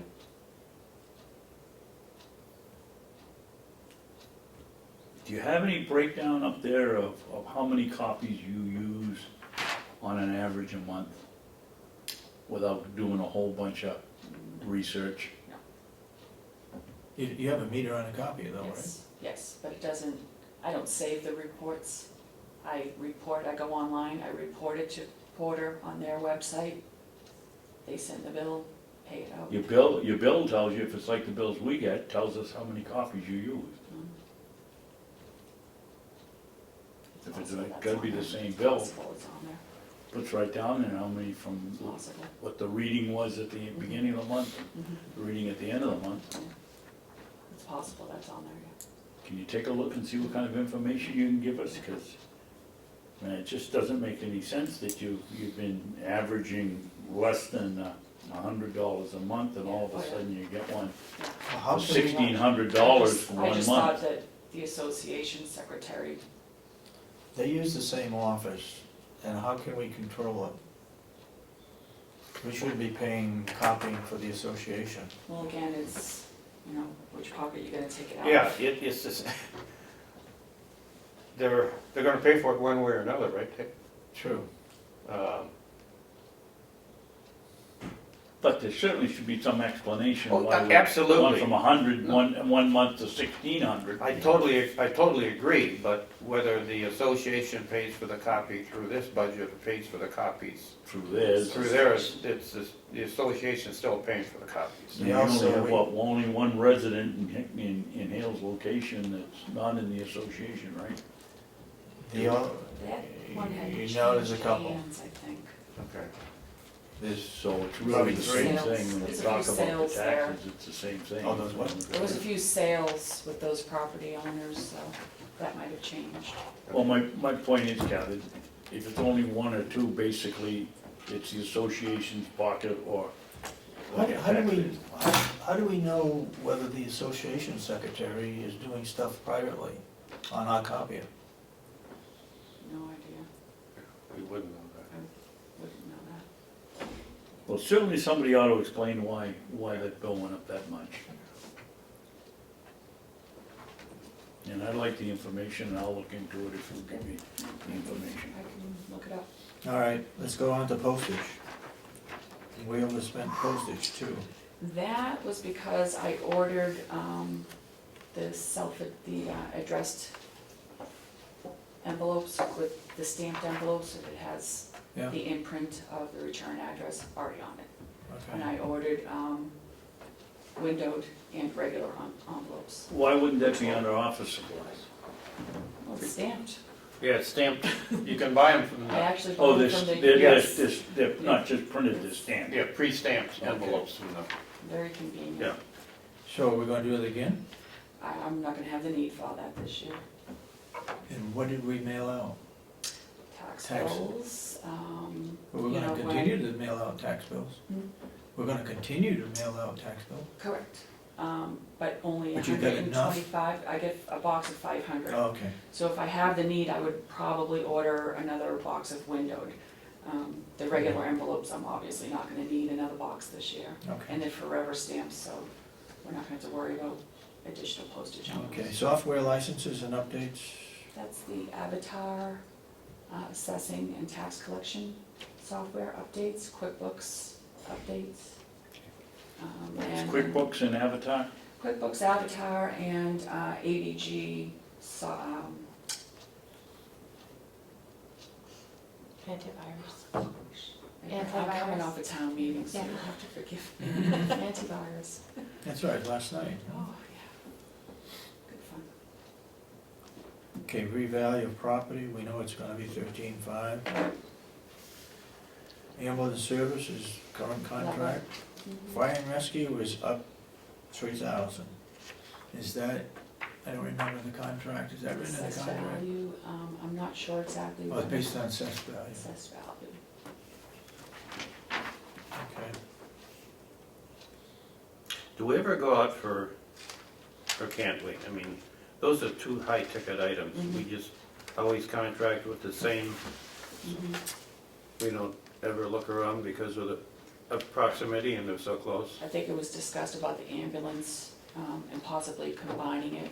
North Conway doesn't offer ambulance service. And if it went to Conway, I believe is the only fire department that offers rescue. Just the call time would be too long.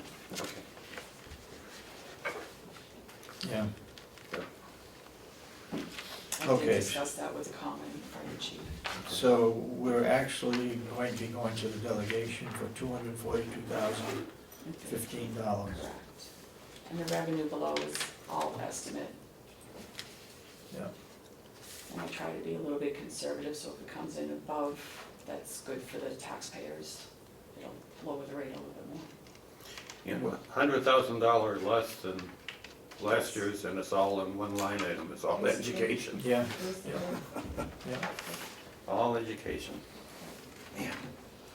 We don't subtract out the revenue, $40,050? No, that mistake was made, and DRA would not allow me You can't to do it. spend Can't what do I it. needed to spend. You have to budget gross. You have to raise and appropriate on the gross amount, you can't net the revenue against it. Okay, so, we need, I'd like to know what we have in surplus. You thought it was between around 70,000? 70 to 100, or well within the DRA recommended. Okay, send us that. And David, you wanted to know if we can figure out the, I will, I'll get down to the bottom of it, Office see if we supplies, can get yeah. credit if we were building correctly. Yeah, you just wonder if somebody misread the meter or something, because that is a substantial jump. Or she, Yeah. at Porter, took somebody else's and billed us Yeah. for it. Yeah. Which is possible. You get the information and I I'll will, dig into yeah. it. Yeah. now look, if, we've got, it always bothers me, and we can't, I guess we can't do anything about it, but there's 3 residents in there that the association doesn't allow them to belong, correct? I think there's 3 properties. 3? And it's not including the association, so they don't plow their road. Right. Right. And I think as we heard at their meeting, they're not gonna allow them to be a member, even though they have to pay association fees, No, don't they? but that was the point. When we had that discussion, we asked, afterwards, I said, how come you're not plowing this guy's road? He says, because he hasn't paid his association fees. As soon as he pays his association fees, he'll start plowing the road again. Well, there's nothing wrong with your memory. I remember the discussion. No, but,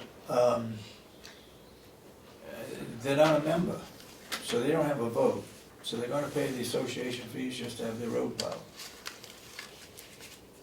They're not a member, and they won't let them become a member. Well, is that because he hasn't paid his association fees? I mean, No. are we in this catch-22? It's in, no, it's in the contract. Apparently, from those that belong to the association, say that those people who purchased their property or built their house or whatever, didn't read the fine print.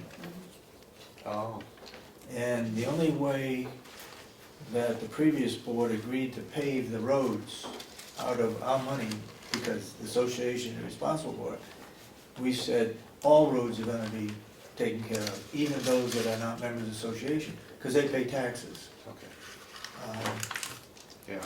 I wish there was some way that it could be negotiated that they belong. It's just a sore point, and it caused hard feelings. Yeah. As you know, that guy that stood up at the meeting, and he Yeah. wanted us to do something about it. It's really It's not outside us. of our realm of responsibility. I mean, know, That's the association, not the selectmen, so. yep. Okay, I guess, Well, Anything- one question, Dave. Yeah. On the snow plowing, is the association, they're doing their own snow Yes, they plowing, are. so there's no way for us to say, That's right. because he's paying tax dollars, you plow his too. Right. We No. put the line They're item paying, in, their own association's paying for their own we plowing. put the line item in 1 year to use the surplus to pave their roads. yep, So we put it in, they didn't That was about understand that 3 they were years gonna ago. be taxed on it, but then when the tax rate is set, you use a surplus to offset. So they didn't wanna see it in their budget, that they thought they were being charged for it. But the roads were plowed, paved, and the next year, it was taken out of the budget, because the association does maintain the roads. yeah. Yeah, they said they had a 45-year-old plow truck that they rebuild every summer, and one of these years they couldn't rebuild it again, so. They had a brand new truck, like last year, Oh, really? brand new Ford. Oh, they got a new one, huh? Beautiful. So good to go. Great. All right, look, the delegation has to approve this, and this is the July 1 budget, correct? No, this is for the 2015 budget. It'll be calculated into the 2015 tax rate. July 1 is for an estimated down payment on the fall tax. So what they're doing is taking half the tax rate from last year times the assessed value to come up with a July bill. And And then when this tax rate is set in the fall, then the adjustments made. Adjustments made. Yep. they'll have So a we have to lower- have this approved on, at some point, the delegation, when they approve our budget, has to approve this. And then I have to get it into the report to the DRA, so that it can be approved. The spending, you can't spend without approval. So I think we ought to So ask when them. is this budget effective?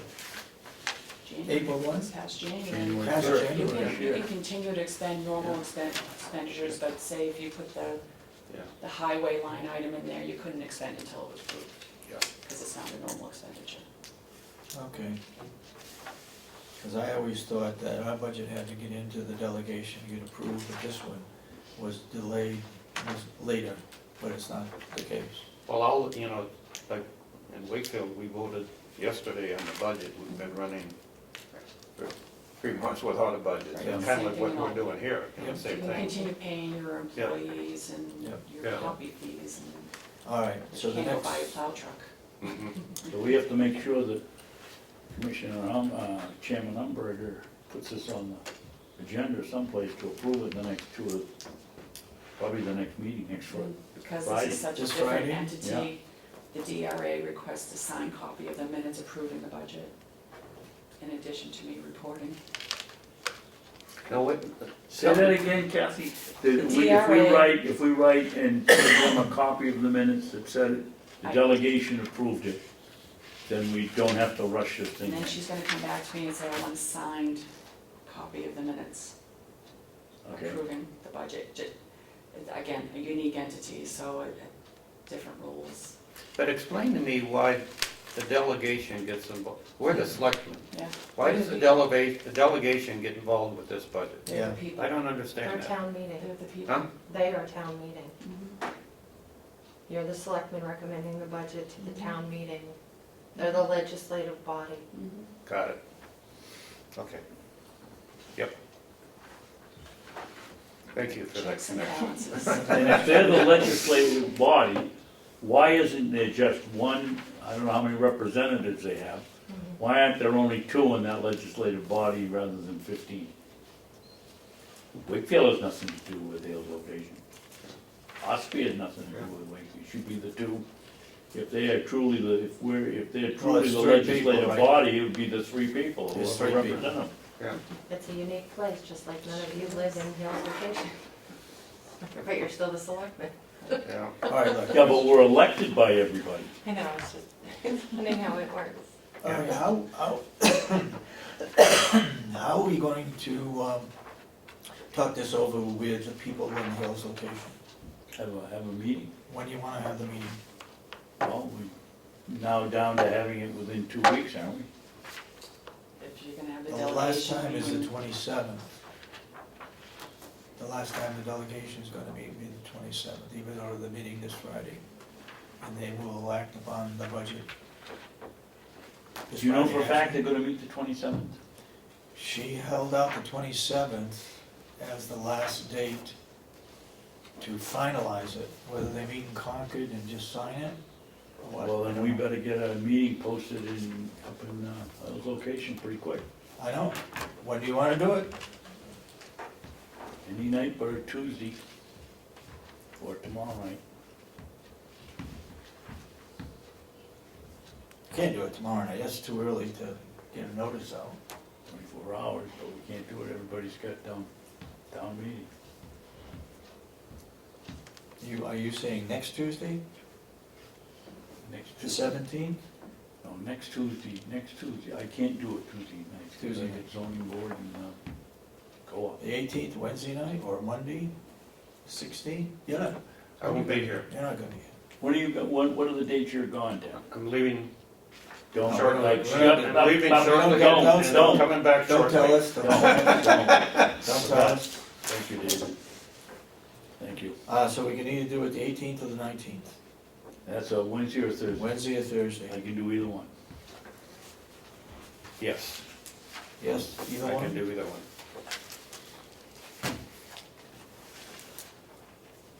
Let's do it the 18th. That's Wednesday. Wednesday the 18th. At 7 o'clock? Yep, and we can warm up during our commissioner meeting.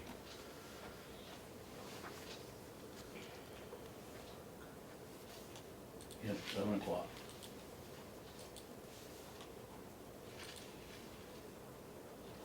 I don't foresee it's taking a long time, with the budget being down and pretty good explanation as to where the money is going. All right, and now how are we gonna get the notice out? You got a way of getting the notices out? There's a place where they get their mail is a little, I don't have a way to get into it though. To post notices. Get the president of the association, Yeah, I don't like doing that because it's not their job. We're dealing with the taxpayers, not the association. On the other hand, it may be a way of getting the information out. well, I don't wanna pay $300 to the Conway Daily Sun to put a notice in either I know. because there's two people that aren't in the association. Why can't we send a letter to the 2 people and 3 people that aren't in the association and post it and, And let the president, yeah, let the president post it. The president can post it in that board up by the mail. Everybody gets their mail at the kiosk for the most part. That's where they post all their meetings. I'll tell you what, you get in touch with the president, and I will try to call him as well. What was the date and time? The 18th, Wednesday the 18th at 7 PM, and I guess we need to have a room at the hotel. Now, the last time we changed that to Conway instead. Yeah, I went over to Green Granite. Yeah, Is there somebody that's a member or lives in Hales location that owns Green Granite? What's the I contact there? have no idea. Did you get a bill? From Green Granite? No, that would have been the association.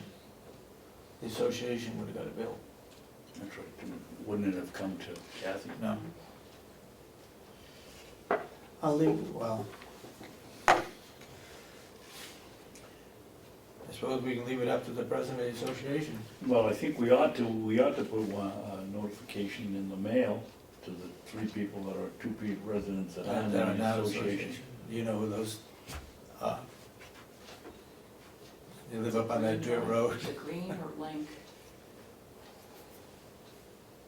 It's one of those roads. It's way up back. Well, as the administrator, it should be your job to make sure they get the notice. So Yeah. send 3 out that say, give the date, Yeah. and we won't, nobody can accuse Don't us of know not who they are notifying. though. Send Like them- association, I don't. Yeah, they don't, I have no it's not- idea. Huh? I have no idea who's She not in the has no idea. association. Don't you have tax records for the people that live on the road? We don't know whether But it they're doesn't say association. That association. doesn't say anything about association.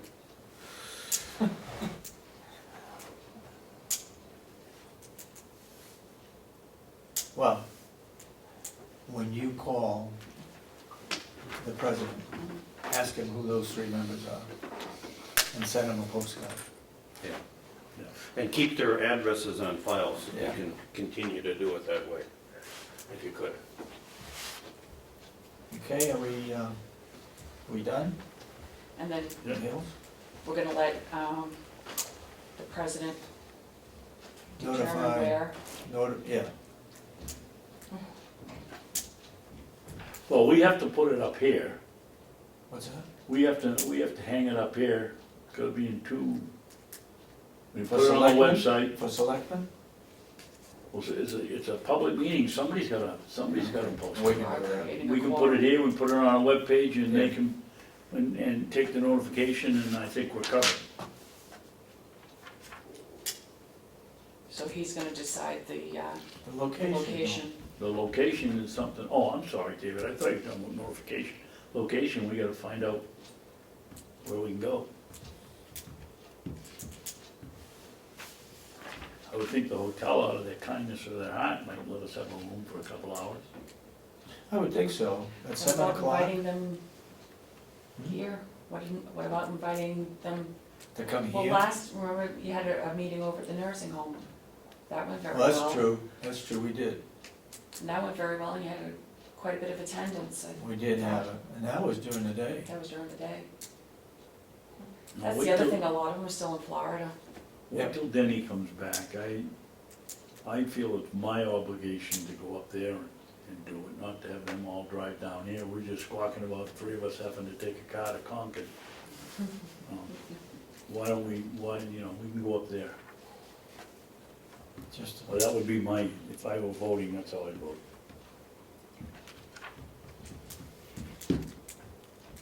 If they can't find a room, then yes, come down here.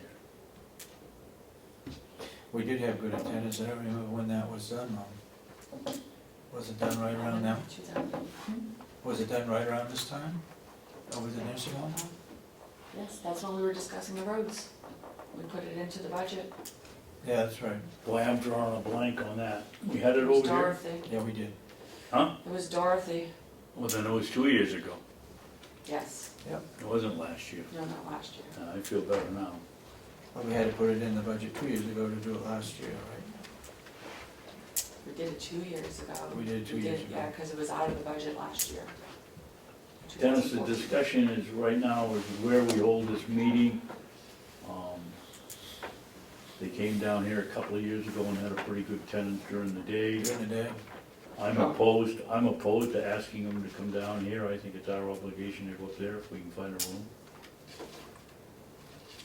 Yeah, if we're selectmen, we should go up there. We shouldn't ask them to come down here, that's not. Well, the easiest thing would be to have it in a hotel. Yeah. For everybody. So I'll ask the president if. Ask the president, He can get the Yeah. hotel. yeah, and then have him publicize it to his association members. He was the one that requested that they don't have a chance to look at the budget. I think we should make it clear that we don't intend to pay for a room. I did forward a copy of this to the association secretary. So- Okay, so he's got it, and we haven't made any changes, so. We could make copies, though, why don't you make some copies? Let's say 15 copies, I that we could can not have. make it next week, though. I won't be able to do that. You can't be there. Okay. Do we need her to be there? I think we got the explanation, right? If we just discuss the budget, I think we can handle it. I'm unavailable Saturday to Saturday. Saturday's, you're going away. Okay. Okay, so if you take care of the president, tell him he needs to make arrangement for a room and to advertise it to his membership. If you could put it in the poster or by the mail kiosk. We'll hang one up here, and we'll put it on the webpage. The only thing we could do is on that Wednesday, we could do it in the afternoon. If he feels we get more people out in the afternoon rather than at 7 o'clock at night, Yeah, we'll just hold the afternoon, the 18th, it's the commissioners' meeting in the morning. How about we hold the commissioners meeting up? But then all our people have to go up there. Yeah, that's true. So, we can hold it at 2 o'clock in the afternoon on Wednesday, 7. or at 7. And we're shooting for 7 right now. He thinks there's more membership, because they're, we had a Older. good turnout last time when we had it in the morning. Yeah. Remember that? Yeah. We had a good turnout, so yeah, there was good turnout. maybe if they That was prefer, their meeting though. yeah, if they prefer two, And a Saturday, don't they hold that on a Saturday? no, we had a meeting during the week. No, we held it on a Thursday or a Tuesday, we held it at the Granite at 10 o'clock in the morning. Yeah, yeah, and we had And a we had the good turnout. lady that's principal of Freiburg came. And, Yeah. Yeah, very good turnout. Is there a possibility that we could set this up as a Skype conference up there? And the hotel must have, Well, that one guy Skyped from Florida. Yeah, yeah, I mean, if we could have that on, people that are, if we could have it go out, and the people that are away for the winter could. I think we're enjoy. going too far. We hold it up there for the people that show up. I mean, Okay. if there was a major concern about the budget, major expense somewhere, that might be different, but where it's pretty much the same except for the school and it's down, so. All right.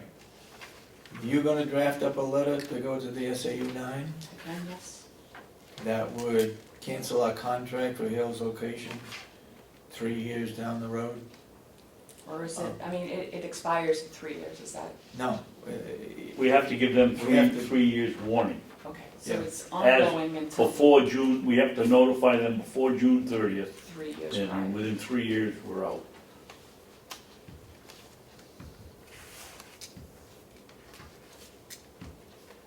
And we voted on to do that. Yep. And then we're gonna have to negotiate the current students to continue on there. Yes. Should that be included in the letter? I think so. Yeah. And since Representative McCarthy volunteered to help us on this, I think he ought to get a copy of the letter, shouldn't he? Yeah.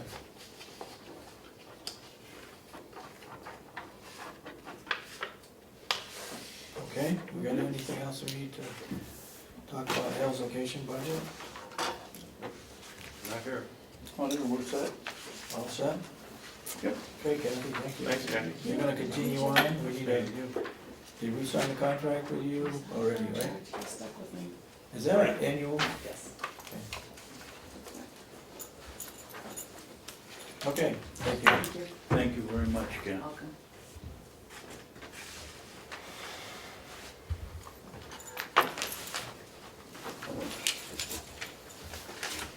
On one thing, David, I want to make sure I get this, are we going to send any kind of a letter to Representative Umberger that we don't believe the place to be holding subcommittee meetings is in Concord? Or how else does she know?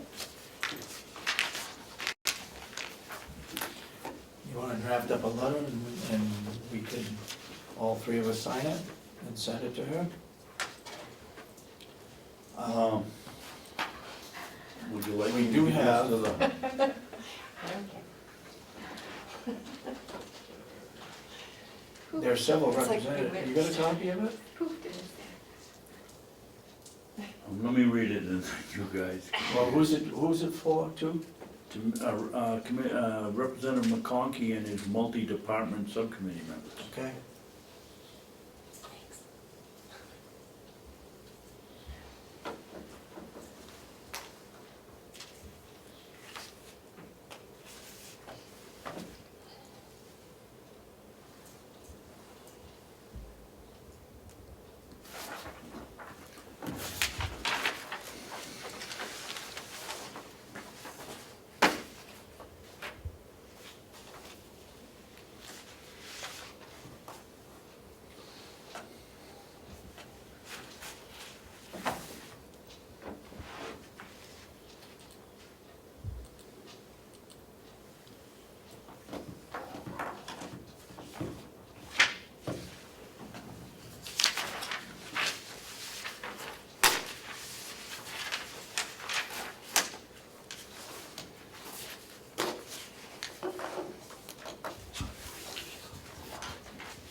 You got one other small issue here, and that's,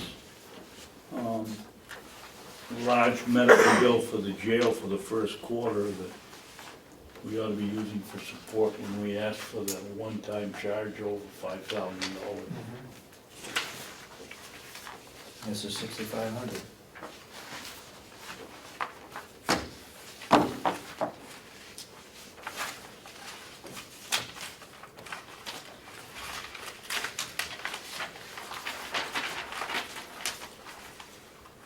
Good. I like it. I don't think I sent it as a letter, I emailed it to him right away so that he gets the picture. With a copy to the president. With a copy to President Representative Unberg. Yes. Want to make a motion or just do it? Go ahead, make a motion. Make a motion, we send this letter out to Representative McConkey almost immediately. And if we all agree, should we read it out? To do what? Should we read it into the record if we're all in Sure, agreement? yes. March 11th, want me to do it? Go ahead. March 11th, 2015. Dear Representative McConkey and multi-department, subcommittee members. We received notice at approximately 9:50 a.m. yesterday that the multi-department 1 subcommittee will be meeting March 12th at approximately 1 p.m. during the legislative lunch break in Concord. Presumably, this subcommittee meeting is being convened for the purpose of reaching consensus on budget recommendations that will be made to the full delegation at their March 13th meeting. Because our subcommittee is responsible for the budget, for budget oversight of several and widely varied county departments, it is our opinion that the county department heads should be present. We understand that this is a very busy time of year for representatives who must balance both their state and county responsibilities. We must object, however, to the meeting being held in Concord and respectfully request that you reschedule and conduct the county business at the county complex. It's unfair to the county taxpayers to incur the cost of mileage, approximately 100 miles round trip, to send department heads to Concord to attend the meeting. Further, conducting county business off campus does not bode well for increasing transparency and promoting open government, which we are sure you will agree should be the foremost in our public service. Thank you for consideration, the Carroll County Board of Commissioners. That's excellent. If you want to sign, if the chairman would like to sign it, it's on letterhead, I can scan it. All and three of us email are it. gonna sign it. It'll be official, it'll look official in the email. I can scan it. I think send all it three right of us ought to sign it. Okay. Thank you.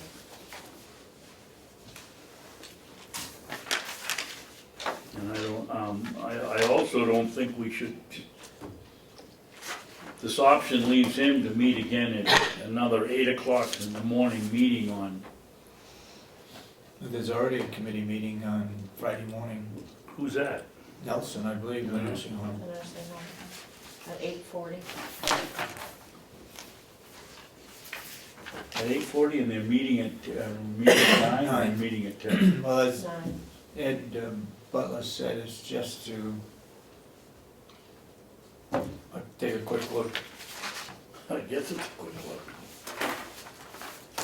So this is, Put a CC to Chairman Umberger. this is the first, this is exactly what Jason was talking about. Yeah, One end of it, and what we said is anything over $5,000. a one-shot deal over Yeah, $5,000. and here we go, 6,500. Boom. I don't understand that bill, though. We got a discount, Yeah. but look at the second page.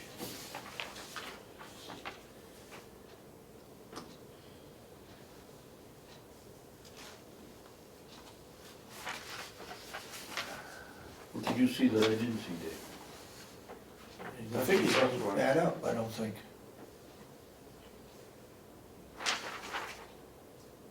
I thought the second page was added on to the front page for a total. it's not clear if this is two separate bills.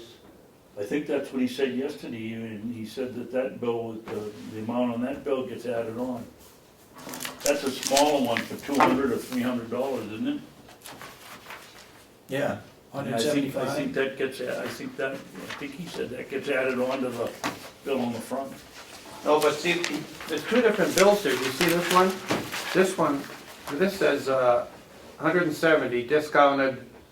Yeah, And then there's another one here that's 1,100 total due in the savings. So are all three of these separate, or is this a combination of these two plus something else? I don't know. I don't either. But But it still impacts us the way we discussed it, Exactly. something that it's exactly. throws his, and the argument will be from them, of course, well, as he said, I haven't spent any money yet in this new budget, so there's money here to pay it. That may be true now, but in 9 months, it may not be. Yeah. All right, what do you want to do with it? That's just, he just gave it to us to bring Yeah, up. For information? I just For the put information. it in your folder and save it for Friday. Yep, in case we need it. Yeah. All right, I have a contract here. I don't think we have to sign that, Dave. I think, This? yeah, Jason gave that to show us the changes that have been agreed to. Okay. But, so it's an informational handout, but it's not for signature yet. Oh, Okay. I thought it was, because there was. I don't, well, Sign it. Yeah, what he's taken is aren't we gonna rewrite a contract? This has all the changes in it. That had all the changes in it. You had it on your chairs. Okay, It was but are you downstairs gonna on the rewrite the chairs. contract or sign it? It was rewritten, what he gave you was rewritten, the ones that were on your chairs. Oh, no, There's- what Dave's looking at is last year's contract with the changes noted, Correct. highlighted. Correct.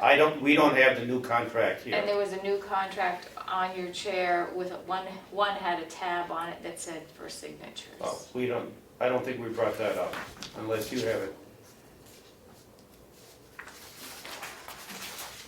Do you? No. No. No, the only thing we have is the handout that shows what the changes are. Well, do you want, you can vote and then sign it when you're downstairs, if that's the pleasure of the board. You want me to run down and get it? Contract? Yeah.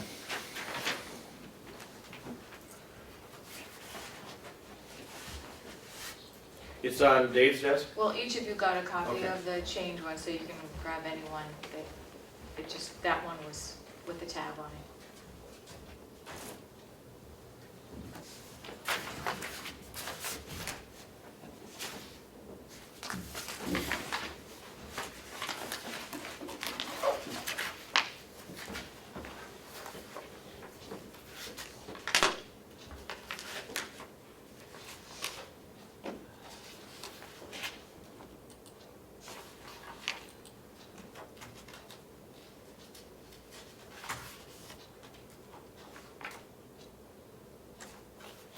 We already approved the March 4th meeting, didn't we? Yeah.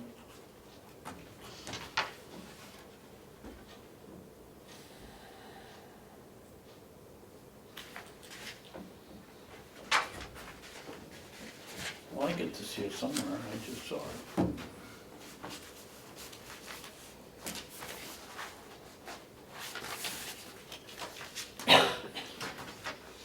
Lynette, the question came up, and I think we answered it, or you answered it, regarding health insurance. Should the delegation not approve the union contracts? All other non-employees can be on the health plan as proposed, effective July 1. So you're saying have the union people on the old one and the non-union people on the new one? I would have to check with the interlocal trust if they'll I do that think you better. split. Oh, Because I think we absolutely. told Umberger that, Representative Umberger, that they could be on it. Actually, Kirsten's coming today and I'll ask her. See, what they're looking at is I believe, they'd like the health benefit contract, effective the 1st of July. But they don't wanna pay the wages that go along with it. So, the reason why we did the wages was because they accepted the health benefit contract where they would be picking up the first 1,000. Now, the non-union employees, why would they want to be on the new contract and have to pay the first $1,000? You know what I'm saying? Right, why would the non-union people wanna pay more? Right. And they wouldn't, but it's because we went along with what was requested of the delegation to look at the health insurance options out there. We made that option, saved a significant amount of money for the county with implementing it with all of the people who are on the insurance. And no, would the non-union people wanna go on that plan without the union not going on it? No, probably not, but that's. So I guess we gotta have an answer for the delegation on Friday, because they wanna save money. And they can save money because I think, I may be talking out of turn here, but there are less union members than there are non-union. So what they wanna do is they wanna put the non-union on the new health plan, but turn down the contracts for the union so that they don't have to pay the wages to the union. But they're not gonna pay the wages to the non-union either. Follow me? Wow, that's. They just wanna pay the health, they just wanna make the health benefits changes. That's awful, I know it's awful. awful.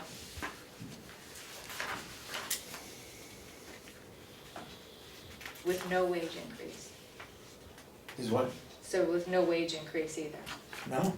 that's terrible. Well, we don't know that there's no wage increase. They're not happy with what we negotiated. They may be happy with some other changes, but, you know, welcome to 100% turnover in your health. Yeah. And it just makes no sense. That's awful. Well, they wanna take the good benefit, but they don't want to Well, pay the wages. David, is this This is, I don't know what they're gonna do, I know. but it Well, sounds like that's what they're gonna do. Well, is that just one representative's I don't know. presentation, or is that the preponderance of the rest of the? Well, it was one request made by Karen Umberger, and we're not sure if that was relayed to her by one of the subcommittees, or if that's the unanimous consent from the entire group. The question was asked, we don't know the source or how many people feel that way yet. So, you know, it might be worst case, they might, I mean, when we were going over the jail subcommittee, I think they were looking favorably upon that contract. On because- both of them, yeah, on both and- wages and. Yeah, because I and mean, the health. Yeah. we've got to do something. This is just, you know how much it's cost in this county to have 100% turnover in employees in 2 years? And then sending them out for the training and everything else. I mean, it's just It ludicrous. doesn't make sense. And It's then ludicrous. And then wanna cut their, not pay them. No, we've got to do something. I mean, and the issue is pay, is because they're leaving there and going to higher paying jobs, so. Well, the other thing that they're not aware of is the cost of the attorney to do the negotiating. I If they know. turn down the contracts, we're gonna have to hire him back to renegotiate, and that's gonna cost us more money. Yeah. And they can't stop that, that's gotta continue if they don't approve the contract. Yeah. So, Well, we'll find out. Couple, 3 days, we're gonna have our answer. I've looked this over, you two, I think, have looked it over. We're not going up for competitive bids, and I think we should state publicly the reason we're not going out Yeah. is this is not the time to change horses. We're in the middle of this whole fiber optics changeover. You know, once that's complete and we're up and running, and all the changes are done, it may benefit us at that time to get some competitive bids, but this is not, in my mind, this is not the time to do it. I'll make a motion that we extend the Cybertron contract till March 31st, 2017.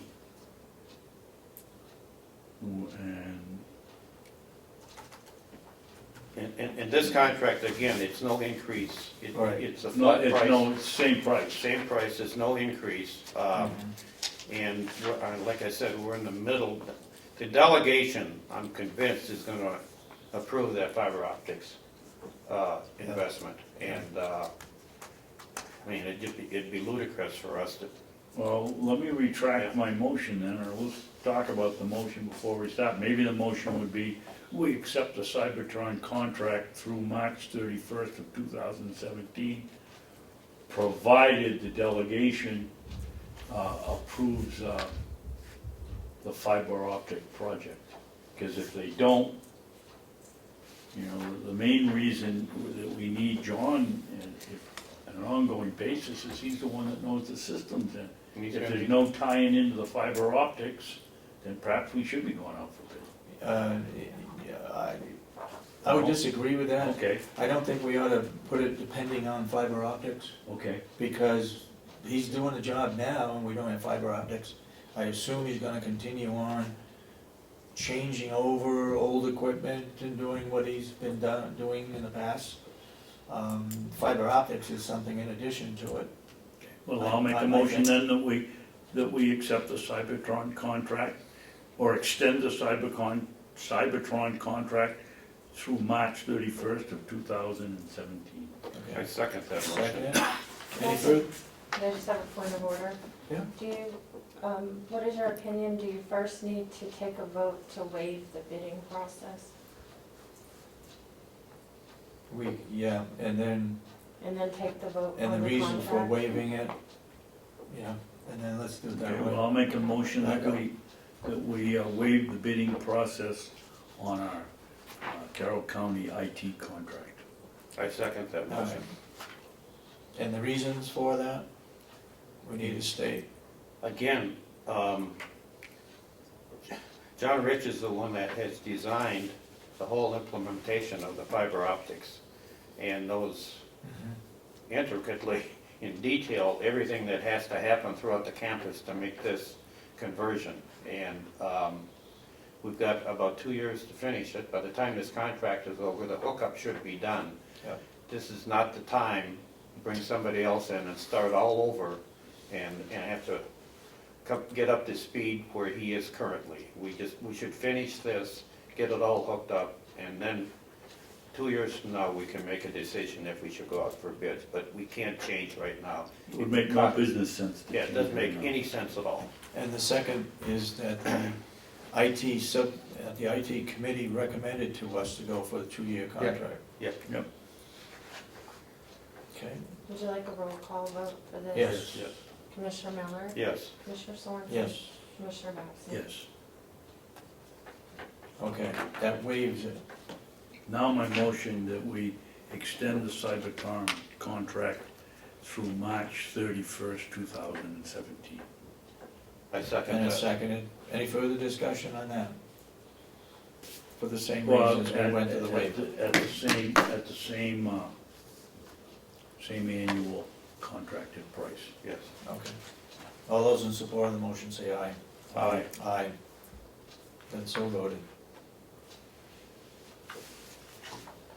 Whatever happened to 2 You to want 1? me- You want, what? Whatever happened to 2 to 1?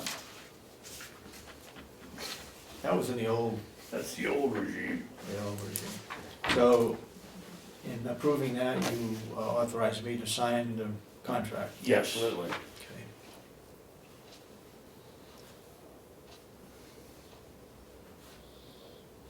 In fact, if you'd like, I'm sure Danny feels the same way as I do. I'd be willing to sign it too.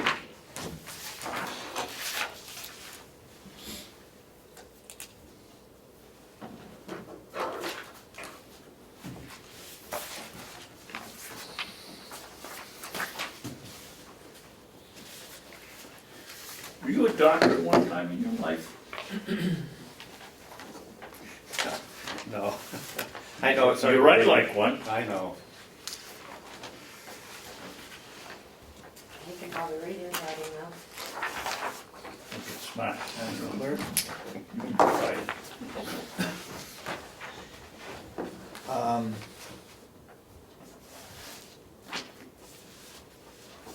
Can we hold off on this personal evaluation, since it's already delayed, till next week? The letter that you have? Personnel evaluation that you gave to us, that a person we have to evaluate was due Oh. in January Oh, yeah, 24th? yeah, those, yep.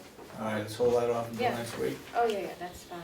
And actually, you all need to just give your input and everything, then get together and discuss it.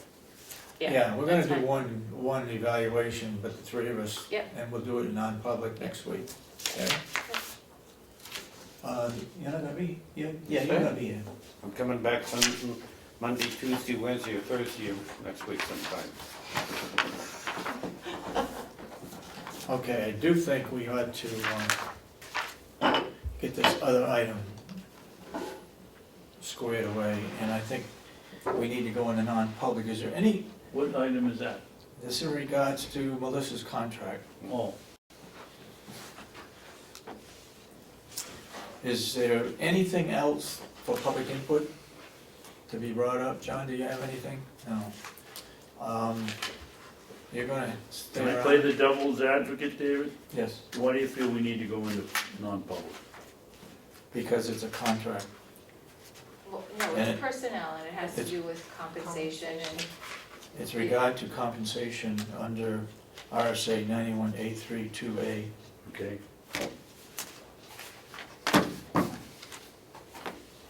So there's no public input. Is there anything else to be brought up under public?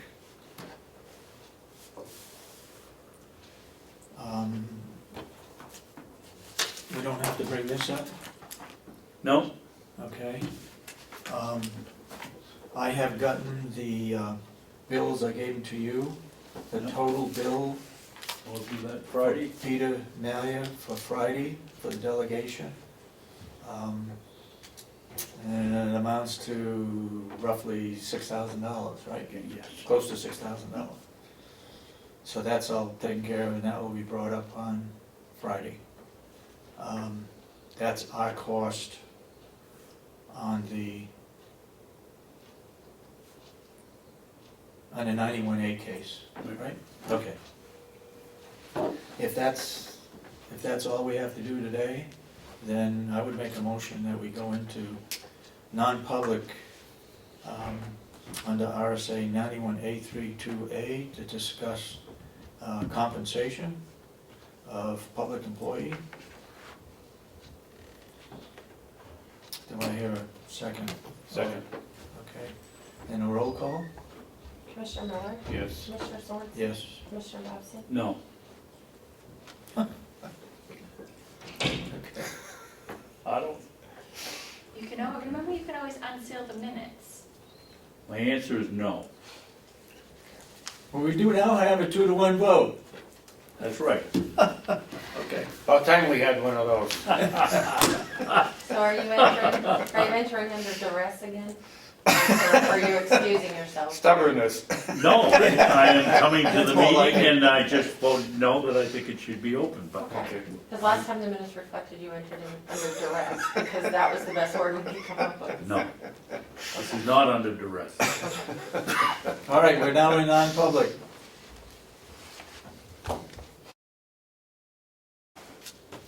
Okay, John, we're back in public, and we did not seal the minutes of our non-public session. We are now going to go back into non-public for another reason. I will make a motion that we go back into non-public session. I believe it's RSA 91A3, Roman 2E, is that correct? Yes. For litigation? Yes, for litigation, pending claims and litigation. You made that a motion? Second that motion. Second, roll call. Commissioner Miller? Yes. Commissioner Sorensen? Yes. Commissioner Babson? Yes. All right, we're now back in non-public. And we will be back out in 5-10 minutes maybe. Okay, John?